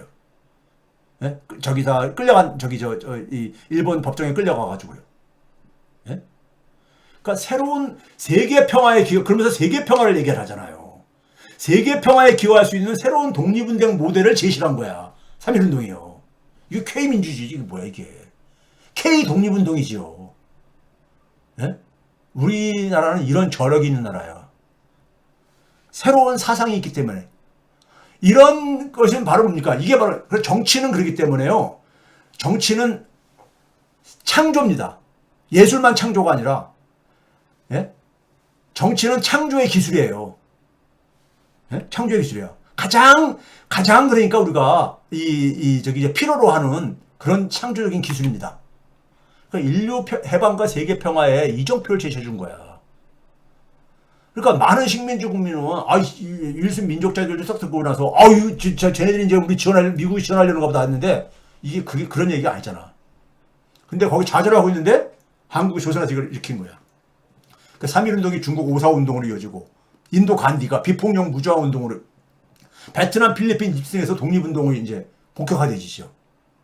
미국은 필리핀을 제압하잖아. 독립운동 탄압하잖아. 지자결주의 얘기하면서. 네루가 영국에 수옥되어 있었어요. 당시에요. 딸 인디라 간디가 나중에 수사까지 하고 그러죠. 인디라 간디에게 3.1운동하고 유관순열쇠의 의거를 격찬하면서 그 행동을 본받으라고 교훈 삼으라고 이런 얘기를 해요. 네? 그 3.1운동 성공의 원인에 대해서 이해를 필요해야 되는 거야. 이게 인류사에 기여를 했기 때문에. 네? 그러니까 그 당시에 외적 요인을 그냥 실망만 하지 않고 새로운 시대의 출발. 그러면서 뭐냐면 전승국가들조차도 그 독립선언문에 대해서 이의를 제기하지 않는 그런 독립선언문을 만든 거죠. 독립선언을 한 거지. 누구도 이의를 제기할 수 없는. 그럼으로써 뭐냐면 3.1운동은 변혁을 만들어낸 거잖아요. 그게 택중유화지 뭐야. 택중유화요. 예? 소위 말해서 승전국가들의 제국주의적인 욕심을 가지고 있는 나라들도 동의를 안 할 수 없는, 예? 이런 혁명을 한 거야. 3.1운동은 혁명입니다. 그럼 트럼프 시대에 민주당 이재명의 택중유화는 뭐가 돼야 되느냐? 아까 택중유화라는 것은 상극관계가 조화를 이루어서 새로운 혁신을 변화를 만들어내는 거예요. 시계가, 우리가 이 벽시계가 딱 가운데 멈춰 있는 거를 중용이라고 생각하는 사람도 있어. 근데 그러면 이거 생명이 없는 거잖아. 혁신이 없는 거야. 시계는요, 왼쪽, 오른쪽으로 왔다 갔다 해야 돼. 위에 있는 사람은 우리나라로 종북 좌파라고 하고 앉아있고, 이쪽은 수국 꼴통이라고 하고 이러고 있는 거잖아요. 그러면서 그냥 갈등만 하고 있는 거잖아. 예? 근데 이들이 그러니까 결합되고 조화를 이루게 해놔야 되는 게 대한민국 정치인들이 할 일이야. 거기서 그러니까 뭐냐면 변화와 혁신을 만들게. 이게 그 정치는 그러니까 하나의 창조적인 기술이지. 그럼 트럼프 시대 미국의 가장 핵심은 뭐라 하셨어요? 중국 제압이야. 중국 제압. 유럽에는 뭐냐면 나토를 만들어놨잖아. 러시아가 예를 2차 세계대전 이후에는 러시아가 소련이 그러니까 이게 제압해야 되는 거니까 대상이었었으니까. 근데 지금 21세기는 중국이 저렇게 부상할 줄 알았나? 예? 그러니까 뭐냐면 아시아 나토를 만들려고 자꾸 하는 거 아닙니까? 예? 그래 쿼드도 만들고 쿼드, 소위 말해서 인도, 일본, 뭐 호주, 뉴질랜드를 해서 쿼드라는 걸 만들고 그러잖아요. 예? 그 지금 뭐냐면 유럽과 아시아 태평양의 경계를 넘은 새로운 확장된 국가 네트워크를 우리가 이게 만들어질 수밖에 없어. 미국과 G7은 이걸 지금 원하는 거거든. 예? 영국이 그래서 아시아 나토가 만들어지면 자기들도 참여하고 싶다. 이런 얘기 하나도 있잖아. 중국의 부상을 해결하는 거야. 여러분 미국의 입장 변화에 아주 미미한 변화가 있습니다. 뭐냐? 전두환이 쿠데타를 일으켰잖아. 윤석열이 이번에 친위 쿠데타를 일으킨 거잖아요. 미국 다행히 차이가 좀 존재합니다. 근데 또 공통점도 있어. 당시에는 정치인 김대중, 지금은 정치인 이재명에 대해서 불편한 감정은 일치하죠. 불편해하는 거야. 왜 불편하냐? 자기들한테 그냥 자기들 이익에 고분고분하지 않으니까. 예? 전두환이나 윤석열은 너무너무 고분고분하고 하는데 그 대신 이건 우리 국가 이익하고 맞지가 않잖아요. 차이는 뭐냐? 5.18 이후에 자기들이 전두환 쿠데타를 그냥 방치하고 외면하니까 그때 몰랐을 것 같아요. 알았어요, 다요. 다 알았어요. 제가 알고 있는 미국 안테나를 통해서 보면. 알았는데 방치한 거잖아. 그리고 그 결과로 한국 사회에서 미국에 대한 반감이 크게 증대했잖아요. 반미 감정이. 적어도 미국이 자국 이익 중심주의로 얘기를 한다는 것에 대해서 부정적인 인식이 많이 퍼진 거 아닙니까? 그리고 이러한 인식은 미국의 이익에도 장기적으로 바람직하지가 않은 거예요. 그리고 적어도 뭐냐면 더구나 바이든 같은 경우는 가치 얘기를 했었잖아. 가치 동맹. 근데 윤석열이 군부 통치로 복구를 하려고 그래. 이건 민주주의 가치하고 안 맞는 거지. 위헌이고 그런데 법치주의하고도 안 맞고. 예? 그러니까 윤석열을 아웃시킨 거야. 정리한 거야. 윤석열은 생명이 끝났다고 정리한 거야. 미국에서. 12월 달에 이미 12월 중순에. 그러면 윤석열 이유를 그러니까 미국은 생각을 할 수밖에 없는 거죠. 미국의 국가 이익을 위해서요. 김대중과 마찬가지로 민주당 이재명을 불편해하는 이유는 뭐냐? 미국의 일방적 이익 추구가 그게 고분고분 말을 안 듣는 거라는 얘기야. 예? 이거야. 다른 거 없어요. 이 사람들 김대중이나 이재명을 좌파라고 생각 안 해. 미국은요, 기본적으로 자기들 국가 이익에, 국가 이익하고 이익을 실현하는 데 속에서 좀 불편하고 장애가 될 사람들, 이거 싫어하는 거야. 미국에서 지금 미국에 있어서 가장 중요한 것은 뭐냐? 윤석열 정권의 협조로 만들어진 한미일 안보협력 체제를 유지하는 겁니다. 유지하는 거예요. 이거야. 이게 미국의 저거야. 그럼 한국은 일본하고 우리가 더구나 일본에 하위 단위로 들어가? 일본까지 형님으로 모시고 이렇게 해야 돼? 이거 가잖아. 그래서 지금 일본조차도 모릅니까? 이재명 정권이 들어서게 되면 다시 이렇게 옛날 문재인 때처럼 불편한 관계로 일본과 불편한 관계가 되고 일본과 한국 간의 불편한 관계는요, 미국은요, 그 역사 문제는 관심이 없어. 그거를 그러니까 일본 편만 들 수 없어. 대놓고. 왜 그렇습니까? 일본하고 미국이 서로 싸움했잖아. 일본 제국주의하고. 예? 근데 일본의 역사를 지지해 줄 수는 없어. 근데 둘이 싸움을 안 했으면 좋겠는 거야. 미국의 이익을 위해서는. 예? 그렇잖아. 그러니까 니네 좀 싸움하지 말고 같이 좀 가라 이렇게 얘기를 하는데 이게 역사 문제가 한국과 일본 사이에 있는 거잖아요. 예? 이게 그러니까 다시 돌아갈까 봐. 이게 불편한 거야. 그럼 미국의 셈법은 블링컨이 한국에 오기 전에 1월 3일 날에 영국 파이낸셜 타임스하고 인터뷰를 했어요. 그때 무슨 얘기했습니까? 자기 임기 중에서 가장 만족하는 업적이 동맹 재건. 동맹이 무슨 문화수사되는 거야. 동맹 재건이라는 겁니다. 미국 이익을 더 강화시켰다 이거지. 그러니까 북대서양 조약기구 정상회의에 이 한국, 일본, 호주, 뉴질랜드를 초청을 했다 이거야. 에? 윤석열이 거기 갔잖아, 나토에. 2022년 6월달에 갔잖아요. 그래서 가서 반러시아 탈중국 얘기하고 왔잖아요. 이들 나라를 묶어서 쿼드를 만들려고 했던 거야. 근데 인도는 여기에 이제 초청해봤자 안 가니까는 인도가 여기 왜 가겠어. 호주, 뉴질랜드는 어차피 영미권 저거니까 안 가고, 예? 일본도 이제 미국 동맹하고 가니까. 근데 한국까지 다 갔어. 한국은 이거 지금 상상도 못했던 이게 날라온 거지. 그러니까 이게 그러니까 자기의 그러니까 가장 커다란 업적이다 이거야. 예? 업적이라 이거예요. 근데 이게 이재명 민주당 정권에서 이게 약화될까봐. 한일 관계가 악화되면 이게 약화될까봐. 협력체제, 안보 협력체제가. 이거예요. 예? 윤석열은 버렸지만은 그 다음. 그래서 이제 그럼 우리가 해야 될 건 뭐냐? 우리가 여기서, 우리는 택중유화의 지혜를 발휘해야 되는 거예요. 택중유화. 그냥 우리가 그러니까, 일본하고 역사에 대해서는 우리가 원론적인 해야 되지만은, 자, 미국이 원하는 거 뭡니까? 아까 얘기했어요. 미국이 원하는 거 단순해요. 중국 제압이야. 중국 제압입니다. 그러면 우리가 바이든 유산을 개성한다 했잖아요. 그 점에서는요.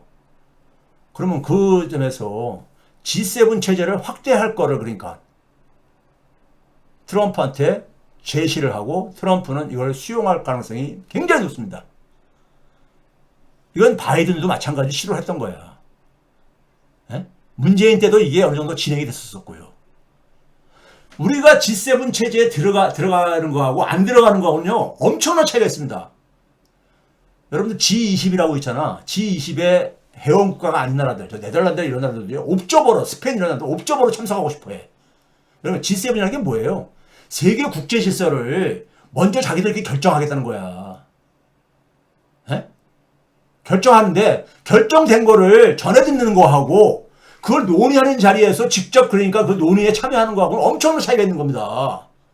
G7에서 한반도 문제도 논의하잖아. 한반도 문제도, 북한 문제도 논의하고 그러잖아요. 북한 문제도. 근데 우리가 여기에 들어가야 돼. 들어갈 걸 요구하고.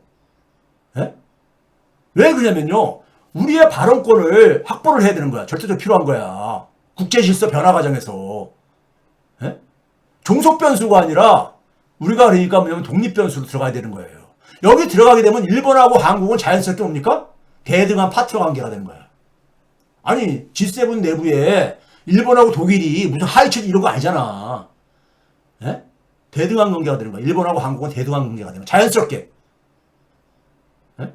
그러면 아무 그러니까 뭐 실력을 주고 안 받고 하더라도 서로 기본적인 그런 역사 문제에 대해서는 기본적인 원론적인 얘기만 하면 되는 거야. 근데 실제로 보게 되면요. 미국 워싱턴의 엘리트들은 G7 가지고는 안 된다는 걸 알아.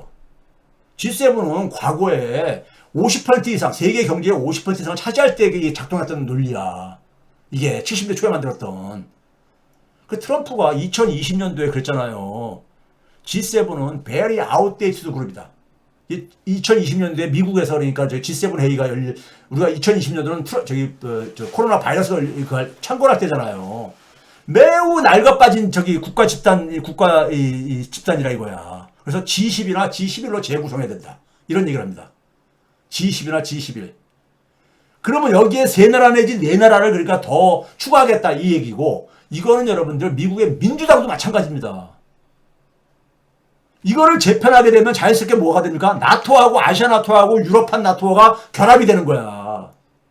아시아 태평양하고 유럽의 경계가 이게 그러니까 없어지는 거예요. 결합되는 거야. 예? 미국은 이걸 너무 원하는 거야. 아시아 태평양에 그러니까 중국이 못 내려오게, 저쪽은 그러니까 나토를 가지고 대서양 저쪽으로 못 나오게 이렇게 하고 있었는데 러시아의 남진을 이걸 하고 싶은 거야. 미국 민주당에서도 미국 국무부의 아시아 짜르라고 별명 갖고 있는 사람 있죠. 커트 캠벨이라고. 우리나라에도 많이 알려진 사람입니다. 커트 캠벨이 2021년도에 이걸 얘기를 하죠. 이걸 얘기를 합니다. 네? 아시아 질서를 어떻게 그러니까 가지고 살 수 있는 거 해가지고 여기서 뭘 얘기하냐면 G7에 확장해가지고 D태를 만들자. 여긴 D를 표현합니다. 어차피 새롭게 만들면은 이 D는 뭐냐? 데모크라시. 민주주의를 그러니까는 로 D태를 만들자. 그러면 10은 똑같잖아요. 하나는 11이고 10인데 여러분들 이거를 지금 올해 6월 달에 캐나다에서 열립니다. 저는 윤석열이 자기 발등 찍은 게 1050년이라고 하는 얘기예요. 지금 여기 캐나다 올해 6월 달에 열리는 여기부터 우리가 작업을 해야 돼. 이재명 민주당이 이걸 해야 됩니다. 예? 우리가 문재인 때 그러니까 단순한 옵저버가 아니라 여기에 하나의 그러니까는 멤버 국가로 들어가는 것을 검토하기 위해서 초청을 받은 적이 있었어. 그래서 제가 뉴스 공장 나가서 뭐랬습니까? 저희 제안이 오면 적극 들어가야 된다. 제가 그런 얘기 했었죠. 예? 그 다음에 이게 돌아가면서 하거든요? 미국에서 2027년에 열려. 2027년. 앞으로 2년 후에요. 트럼프잖아. 트럼프 때 하는 거잖아. 이때까지는 우리가 정식 멤버 국가로 들어가. 다행히 캐나다, 프랑스하고 우리 관계 좋잖아. 예? 트럼프하고 캐나다, 프랑스 우리 관계 좋거든요. 여기에 이제 그러니까 우리가 G10이든 D10이든, 예? 여기에 이제 우리가 들어가도록 해야 되는 겁니다. 이거 봐보세요. 트럼프가 이런 말 했어. 트럼프가 뭘 추구하고 있느냐. G7 확장하는 거를. 뭘 하기 위해서? 반중국 아젠다를 촉진시킬 플랫폼으로서, 예? 이 G7 정상회담을 확장하는 걸 추구하고 있다. 그런 얘기 했잖아요. 아까 얘기했죠. I don't feel that as a G7. G7으로서는 이게 적합하게 What's going on in the world? 세계에 지금 벌어지고 있는 것을 제대로 G7이 대변하지 못한다 이거야. It's a very outdated group of countries. 예? 그래서 이 시대는 이미 그러니까 시대가 이미 달라졌다 이거예요. 그러니까요. 이들 나라들이 세계의 그러니까 선진 경제를 주장하는 시대가는 이미 가버렸다 이거야. 실제로 구성 비중에서도 그렇고요. 그러면서 The Rise of China in particular. 중국의 부상은 특히 but also 그러면서 뭐냐면 인도나 남한, 사우스 코리아, 브라질, 러시아, 터키 등등 같은 나라들의 출연. 네? 출연. 중국의 부상가뿐만 아니라 이 출연들은 G7을 굉장히 그냥 하나의 그냥 컨트리 클럽의 보드 미팅 이사회. 그러니까 우리가 저쪽 컨트리에 가게 되면 촌에 가게 되면은 그냥 저희 클럽 있잖아요. 클럽. 거기에 그러니까는 클럽은 보통 보게 되면 멤버십으로 구성되니까는 그 미팅이나 비슷하다 이거야. 이 G7을 지금 이렇게 낡아빠졌다 이거예요. 트럼프의 솔루션은 뭐냐? expand the group. 그룹을 확장시켜라 이거야. 그래서 뭐라 했냐면 we want Australia. 호주를 원하고 we want India. 우리는 인도를 원하고 we want South Korea 이랬잖아. 예? 여기에 러시아까지 얘기를 했었어요. 러시아도 검토를. 그래서 G11까지 얘기한 거야. 근데 러시아는 뭐냐면은 영국과 캐나다가 절대 반대합니다. 다들 찬성을 해줘야 되거든. 영국과 캐나다가 반대해요. 왜? 러시아가 2014년도에 우크라이나에 저 침략해 들어갔었잖아. 그때 해가지고 그 밑에 뭡니까? 거기를 지금 그 러시아 영토로 돼 있잖아요. 예? 크림반도. 예? 그랬잖아요. 그러니까는 러시아는 사실 1990년대 말부터 그러니까 여기 그 가입을 하기 위해서 이게 검토가 되고 그랬던 나라잖아요. 근데 러시아는 아니다. 러시아는 얘네들은 못 믿겠다. 이게 된 거잖아요. 그리고 지금 트럼프가 러시아까지 끌어들이려고 했던 것은 중국하고 우리가 싸움에 총력을 하려면은 러시아도 그러니까는 우리 편으로 이걸 해야 된다 이거야. 끌어안아야 된다는 거야. 트럼프는 굉장히 계산적이죠. 예? 근데 지금 그래서 우크라이나 전쟁을 빨리 끝내고 싶은 거야. 우크라이나 전쟁 하는 동안에는 미국하고 러시아가 그러니까 적대 국가니까. 그러니까 러시아는 뭐 참여가 되든 안 되든 그건 우리 두 번째 문제고요. 그 다음에 뭐냐면은 여기 봐보세요. 이게 이제 민주당에서 나왔던 저건데 인도태평양의 민주주의 국가들, 그래서 인도, 한국, 호주의 초청은 is an attempt to confront and isolate China 그러잖아요. 중국하고 그러니까는 압박하고 대적하고 분리시키기는 시도다 이거야. 얘네들 중국하고 분리시켜야 된다 이거야. 인도도 이걸 원하거든요. 인도도 중국하고 국경선이 붙어 있잖아요. 예? 이 엄청난 커다란 나라를 딱 옆에 지구인 나라 입장 속에서는 이걸 우리가 중국도 우리는 견제를 해야 되는 거예요. 예? 적어도 그러니까는 합리적인 수준에서. 그 G7이 여기 얘네들은 민주당 애들은 무슨 얘기입니까? G7이 민주주의를 촉진시키기 위해서 고안된 하나의 제도라면은 예? 민주주의 그다음에 뭐냐면 언론의 자유. 그 다음에 해압의 자유, 그리고 종교의 자유, 그리고 자유시장 자본주의를 촉진하는 걸로 만들어진 제도라면 G7은 그렇게 만들어진 거거든. 근데 여기에 다 맞잖아. 인도, 한국, 호주가 다 맞는 나라들이잖아. 예? 그러면 이걸 확정하는 것은 make sense 한다. good sense. 예?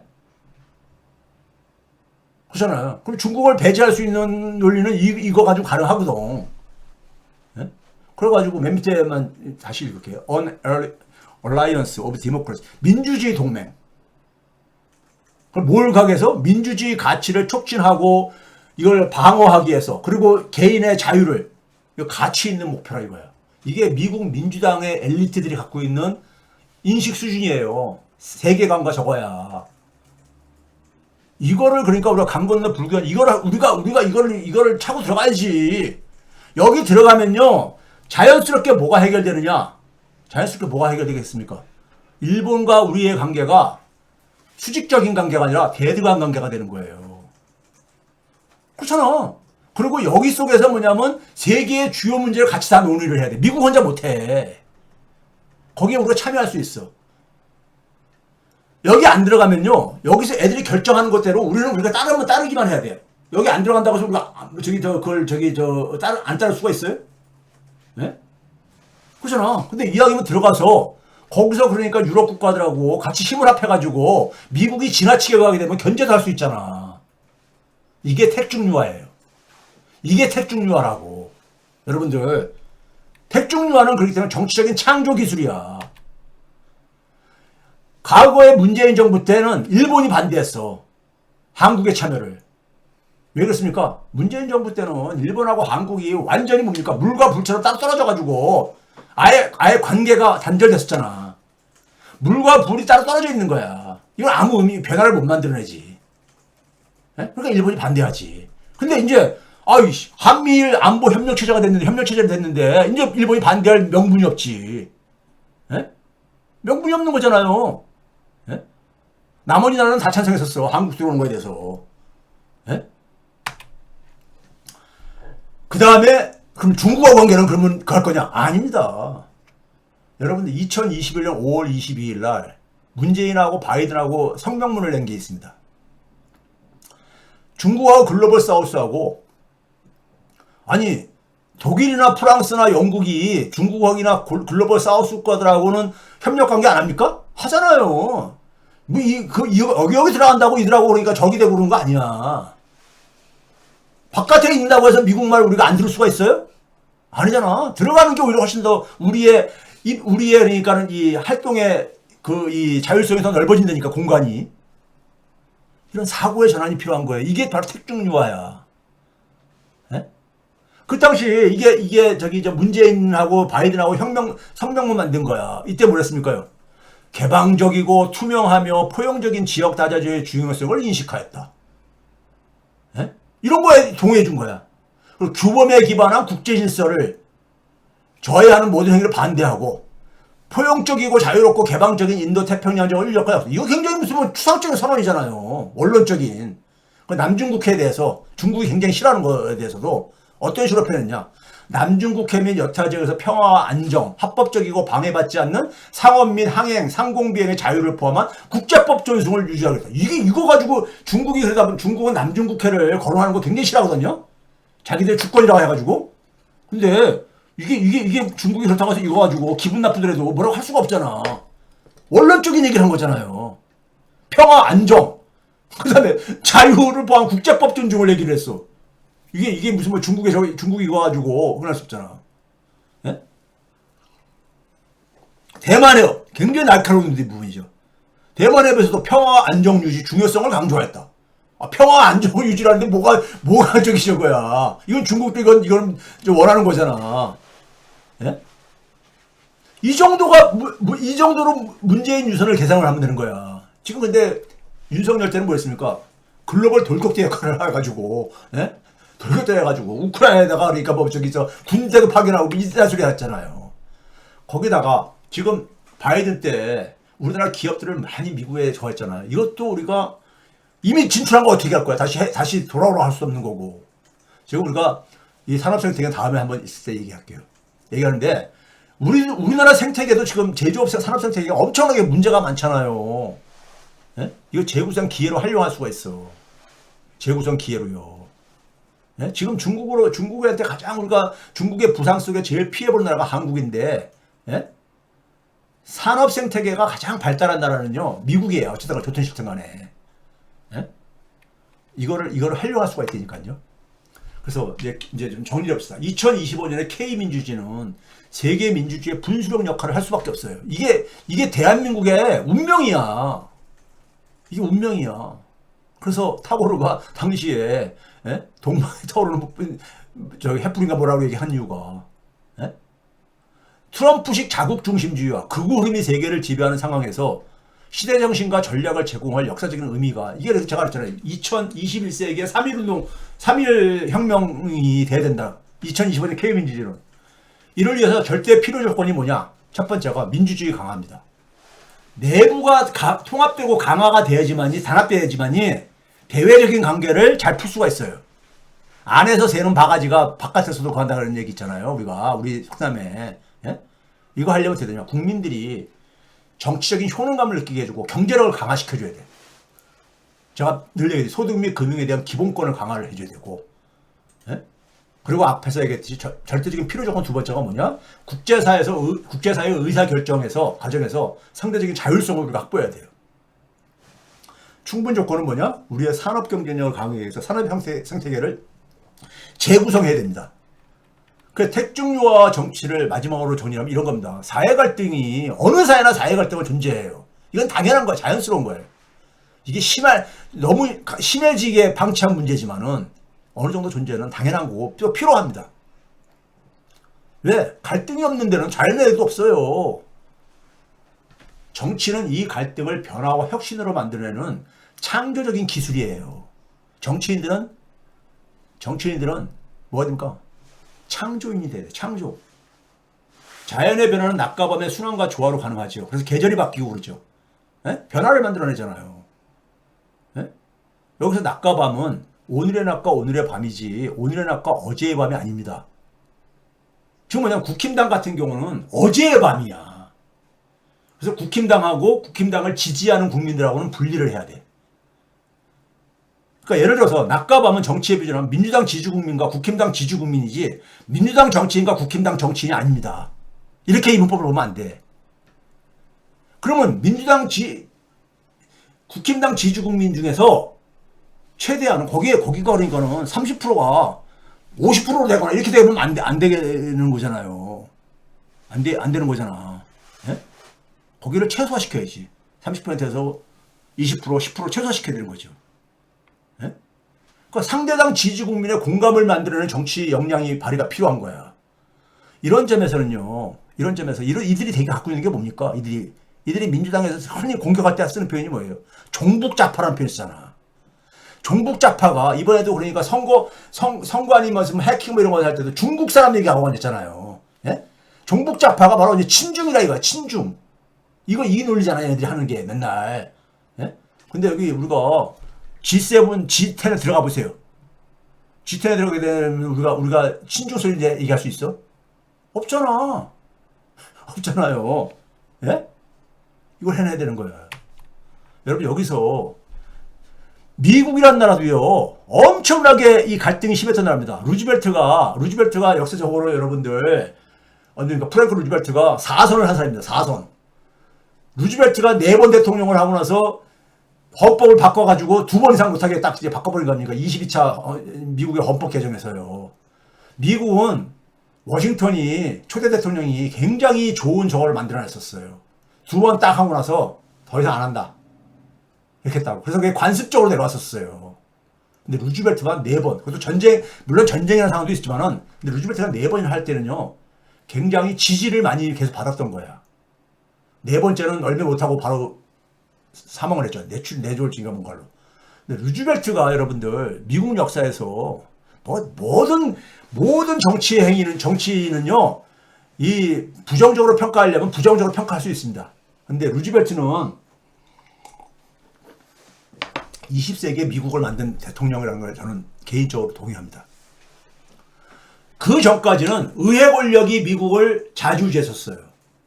근데 이때부터 미국은 뭐냐면은 대통령 중심주의로 바뀝니다. 연방국가다 보니까 당연히 의회 중심주의로 될 수밖에 없죠. 네? 또한 루즈벨트 집권에서 공화당과 민주당의 지지 기반이 달라지기 시작합니다. 여러분, 공화당의 대표적인 게 누굽니까? 예? 19세기에 우리 어렸을 때 도덕책에서 많이 봤던, 예? 누굽니까? 링컨 있잖아요. 링컨이 민주당이에요, 공화당이에요? 공화당이잖아요. 링컨의 대표적인 업적이 뭐예요? 노예 해방이잖아요. 노예 해방. 노예의 대표적인 인종은 흑인이잖아요. 흑인이 지금 민주당을 많이 지지합니까? 공화당을 많이 지지합니까? 미국은 민주당이 지지하잖아요. 흑인들이. 이걸 루즈벨트 때 바꾼 거야.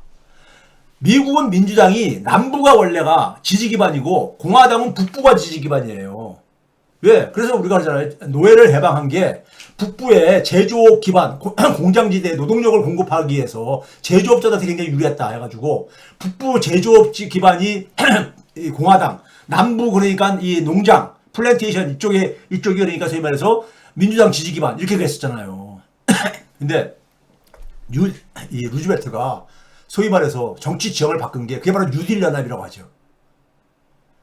이때부터 계층적으로 보게 되면 노동자, 흑인, 유대인 등 소수민족, 이민자, 농민, 지역적으로 북동부 공업지대 이쪽을 그러니까는 민주당 루즈벨트 지지층으로 바꿔내요. 지지층으로 바꿔낸다고. 전통적으로는 이게 다 공화당 지지층이었는데. 네? 반면에 남부만을 이렇게 맨날 하고 있다가 전통적인 민주당 이 후보들이 예? 그러다가 이쪽으로 확장하니까 당연히 어떻게 하겠습니까? 연전연승이지 뭐 선거하게 되면은. 여기다가 뭐냐면은 여기다가 이 민주당의 지지 기반을 이렇게 확장하면서 남부에 그러니까 이 반흑인 남부는 기본적으로 농장주들이 가는 데니까는 흑인에 대한 굉장히 인종차별적인 게 있잖아요. 미국 남부가 인종적 보수주의자들이 많은 데라고 남부가요. 얘네들부터 일부 사회주의들까지 사회주의들이 원하는 개혁까지 한 거야. 네? 그래서 루즈벨트가 미국 현대 복지 시스템을 다 도입한 거 아닙니까? 최저임금제, 그 다음에 8시간 뭐 임금제, 그 다음에 사회보장제, 이거 다 이때 루즈벨트가 도입한 거 아닙니까? 루즈벨트는 뗀 것을, 이건 아니에요. 이거는 아주 그냥 저거고. 이게 그러니까는 루즈벨트가 이걸 가지고 하다 보니까 4번까지 대통령이 될 수 있었던 거예요. 그리고 국회까지 그러니까는 간 거야. 연전연승을 이루게 된 게 루즈벨트 때, 예? 이거 창조잖아. 예? 정치인 창조잖아요. 근데 이런 것은 하나 고정된 게 아닙니다. 이게 변해요. 시대가 변하면 바뀌게 돼 있어. 그럼 정치는 또 거기에 대해서 새로운 혁신을 만들어내야 돼. 왜? 10년 전에 나라고, 10년 전에 그러니까 우리가, 그래서 1월 오늘이 며칠입니까? 오늘 19일, 10년 전에 2015년 1월 19일하고 지금 2025년 1월 19일 같은 저게 아니잖아요. 같은 시대가 아니잖아. 예? 그러니까 사회 갈등도 계속 변해요. 사회 계속해서 이슈가 달라지기 때문에. 그 2차 세계대전 이후에 새로운 사회 갈등으로 변화하죠. 2차 세계대전 이후에. 그래서 남부가 68년 대통령 선거부터 공화당 후보를 지지하기 시작합니다. 예? 공화당이 성공한 거지. 그래서 공화당이 그래서 집권을 하는 거잖아요. 예? 이런 게 바로 택중유화인 거예요. 택중유화인 거야. 예? 이제 요약하고 결론을 가면요. 민주시민과 이재명 민주당이 할 일은 뭐냐? 예? 윤석열은 이미 한국 특권층 존재 이미 버린 카드라는 걸 여러분들 아셔야 돼. 더 이상 이제 그러니까 여러분들 거기 가지고 스트레스 받지 마세요. 윤석열 자신도 법적 투쟁은 사실상 포기했습니다. 포기하고 윤석열이 원하는 건 뭐냐? 박근혜처럼 정치적으로 사면되는 것을 목표로 변경했다고 저는 봐요. 예? 정권 바뀌거나 뭐 하게 되면 몇 년 살고 나오는 이런 방식으로. 예? 그러려면은 자기 지지층을 계속 확보하고 있어야 돼. 박근혜가 이명박보다 관계에 그 자기 지지층 있는 거 아주 그랬잖아요. 두 번째, 이재명 민주당을 불편해하는 미국이 한국의 선택을 존중하게 하려면은 내부 단합이 필요합니다. 이를 위해서는 뭐냐면은 국민의 전략 특권들의 해체를 해야 돼. 특권층들을. 그리고 대다수 국민들에게 정치 현황금을 높이는, 이걸 보면 국민의 경제력을 강화하는 거지. 이게 사회개혁이고 그 국민이 진짜 주인인 민주주의 강국을 추진해야 되는 거예요. 그리고 세 번째는 뭐냐면은 한미가 윈윈할 수 있는, 둘 다 이길 수 있는 한반도 현상 유지에서 공동 진화를 만들어내는 택중 유화 전략을 목표로 하고, 캐나다 G7부터 민주당은 외교를 시작을 해야 되는 겁니다. 외교 노력을 해야 되는 거야. 예? 민주당은요, 이거 해내야 되는 거예요. 자, 그 다음에 김동연 얘기, 이거 할까요, 말까요? 김동연도 목표합니다. 김동연이 이런 얘기 했어요. 2019년도에. 개혁은 기득권의 반성에서부터 시작한다. 굉장히 멋있는 말이죠. 굉장히 멋있는 말이잖아요. 예? 그런데 우리 사회 속에서의 기득권의 대표가 누굽니까? 기득권의 공적 영역에서 못 피해야 되잖아. 못 피하잖아요. 그럼 자기 반성이 있어야 되는 거야. 근데 여러분, 민중의 소리에서 2021년 11월 달에, 그때 이제 뭡니까? 대선이 일어날 때, 대선. 예? 그때 민중의 소리에서 기재부 해체 그 오래된 미래 특집 기획을 했었어요.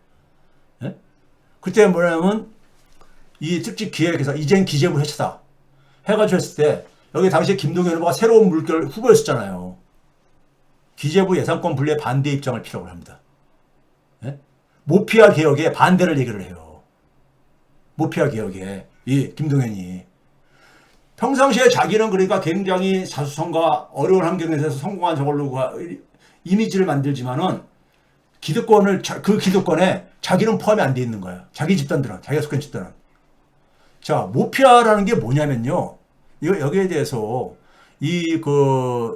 문재인 정권 때 마지막 했던 금융감독원장 윤석헌 씨 있잖아요. 연세대 교수였던. 이 사람이 잘 정리했어요. 뭐라고 하냐면, 모피아 그룹의 전해내려오는 정신적, 실질적 가치 유산으로 이해. 모피아라는 것을, 레거시라는 것은, 유산이라는 것은, 결국 자리가 아닐까.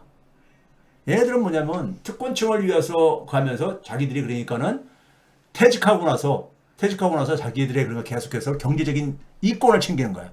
그러니까 좀 나쁘게 말하면 선후배간 자리 챙겨주기, 정관예우. 뭐 이런 거 통칭한다. 뭐 이렇게 식으로 얘기했잖아요. 그래서 실제로 보게 되면 여러분들, 이게 무슨 일이었습니까? 이게 언제입니까? 2022년 8월 15일. 윤석열 정부 출범하자마자 했던 8월 달 얘기야. MBC 기사입니다. 제가 이거 과거에 몇 번 보여드렸죠. 그 당시 뉴스에 뭐가 나왔냐면, 공기업들 자산 팔아라. 누가 샀나 봤더니 모피아의 그림자가 한국석유공사를 박근혜 때 이걸 팔아치운 거야. 박근혜 때 기재부 모피아들이. 예? 근데 이 한국석유공사를 본사 건물을 파는 건물을 누가 샀는가 봤더니만은 누가 샀어요? 이때 이 파는 게 코람코라고, 한국부동산 자산관리회사. 여기 이거 누가 설립한 거냐? 이규성 누군지 잘 모르시는 분 많죠. 김대중 정부 초대 재무부 장관입니다. 초대 재경정부 장관이야. 예? 노태우 때 재무부 장관 했던 사람입니다. 예? 그래, 멀쩡한 사업을 팔아가지고 585억이나 손에 입혔다 이거야. 예? 세폈다 이거예요. 그 얘네들이 그러니까 이 기재부 모피아들이 퇴직하고 나와서 만드는 하나의 이 사모펀드 회사가 한국부동산 자산관리회사 코랑코를 만들어가지고, 이게 주로 뭐냐면 공기업이 갖고 있는 자산을 그러니까 싸게 사가지고 팔아가지고, 그리고 또 그냥 땅 짓고 헤엄치기죠. 이걸 박근혜 때 유일호가 매각을 주도했고, 그리고 자기는 퇴직하고 나서 여기 가서 뭐하냐? 사회이사 하는 거야. 지금 최상목을 지금 뒤에서 가는 게 애들이 코치해주는 게 애들이 누구냐? 모피아들이야. 이 선배들이요. 그래서 MBC 뉴스에 스트레스에서 이런 얘기 했잖아요. 이게 2020년 관료인가 로비스트인가 줄줄이 건설업계로. 네? 이 국토부 출신들은 끝나고 나면 다 저 이익단체로 가가지고 그럽니다. 우리 대한민국 금융위원회와 이 기재부 출신들 다 가가지고 그거 하듯이요.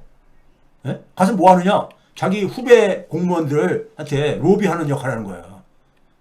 그거 하라고 엄청난 몇 억씩 그러니까 이 돈을 주면서, 예? 자리를 만들어주고 그러는 거죠. 못하라고 하겠어. 그런 이익이 없으면은. 예? 이거 고스란히 누구한테 피해를 오느냐? 국민들한테 오는 거죠. 거기다가 여러분들, 문재인 정부의 부동산 정책이 제가 실패했다고 하고서 얘기했잖아요. 이 출발점이 김동연이 딴지건 겁니다.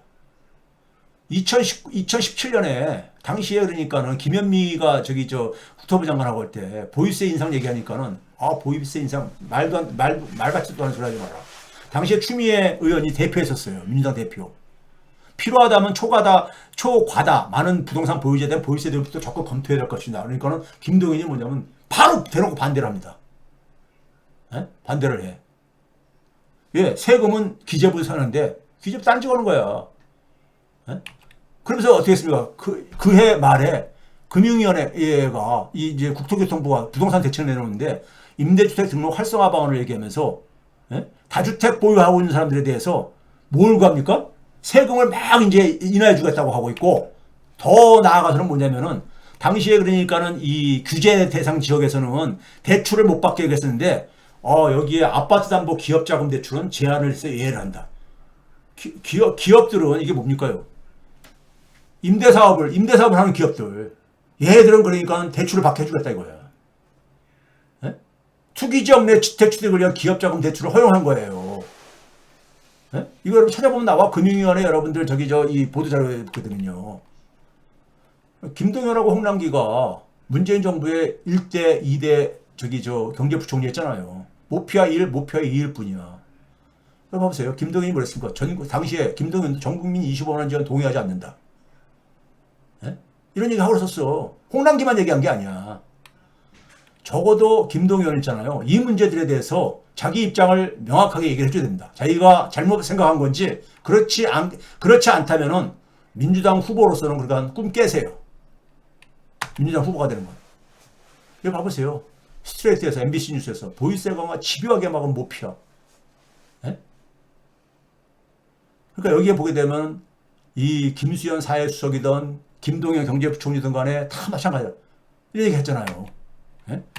자, 이런 점에서 김동연 씨가 큰 꿈을 꾸려면은 자기의 과거의 이 문제에 대해서 지금도 여전히 이런 생각에 대해서 자기가 반성이 없다면은 민주당 적어도 민주당의 대통령 후보가 될 생각은 저는 불가능하다고 생각합니다. 꿈 깨야 된다고 생각합니다. 시대하고 안 맞아. 지금 정치검사 대통령에서 정치 경제 관료 이 시대를 그러니까는 가게 되면 대한민국은 더 나빠집니다. 예? 돈을 더 장악한 이 경제 관료들이 해보세요. 국민들이 어떻게 되겠습니까? 자, 오늘 제가 시간을 굉장히 그래가지고 썼는데 대한민국의 지금 K민주주의가 지금 세계가 바라보고 있어요. 세계가 바라보고 있습니다. 근데 윤석열 문제는 이제 더 이상 이제 우리가 정리가 된 겁니다. 윤석열은 더 이상 에너지 낭비하지 마세요. 예? 윤석열은 더 이상 다 버린 카드야. 예? 윤석열은 지 살겠다고 지금 그러니까 저렇게 지금 내전 선동하고 이제 그러는데 그냥 지 혼자 저기 하다가 가게 그냥 냅두시고 우리가 해야 될 일은 뭐냐? 우리와 민주당이 해야 될 일은 뭐냐? 제가 오늘 쭉 정리한 거 다시 반복 안 하겠습니다. 오늘 시간을 굉장히 많이 여러분들에게 지금 제가 거의 4시간을 제가 이렇게 썼는데 하게 된 이유는 지금 여러분들 이제 설 명절 이제니까는 했기 때문에 좀 나눠서 좀 여러분들 볼 수 있고 그다음에 이거를 쪼개서 얘기하는 것보다는 여러분들에게 전체를 전달할 필요가 있어가지고 여러분들에게 좀 송구스럽습니다. 200회 특집이라고 생각해 주시고 200회 특집이지만 굉장히 중요한 내용들이기 때문에 오늘 계속 이어서 얘기한 것을 양해를 부탁드리도록 하겠습니다.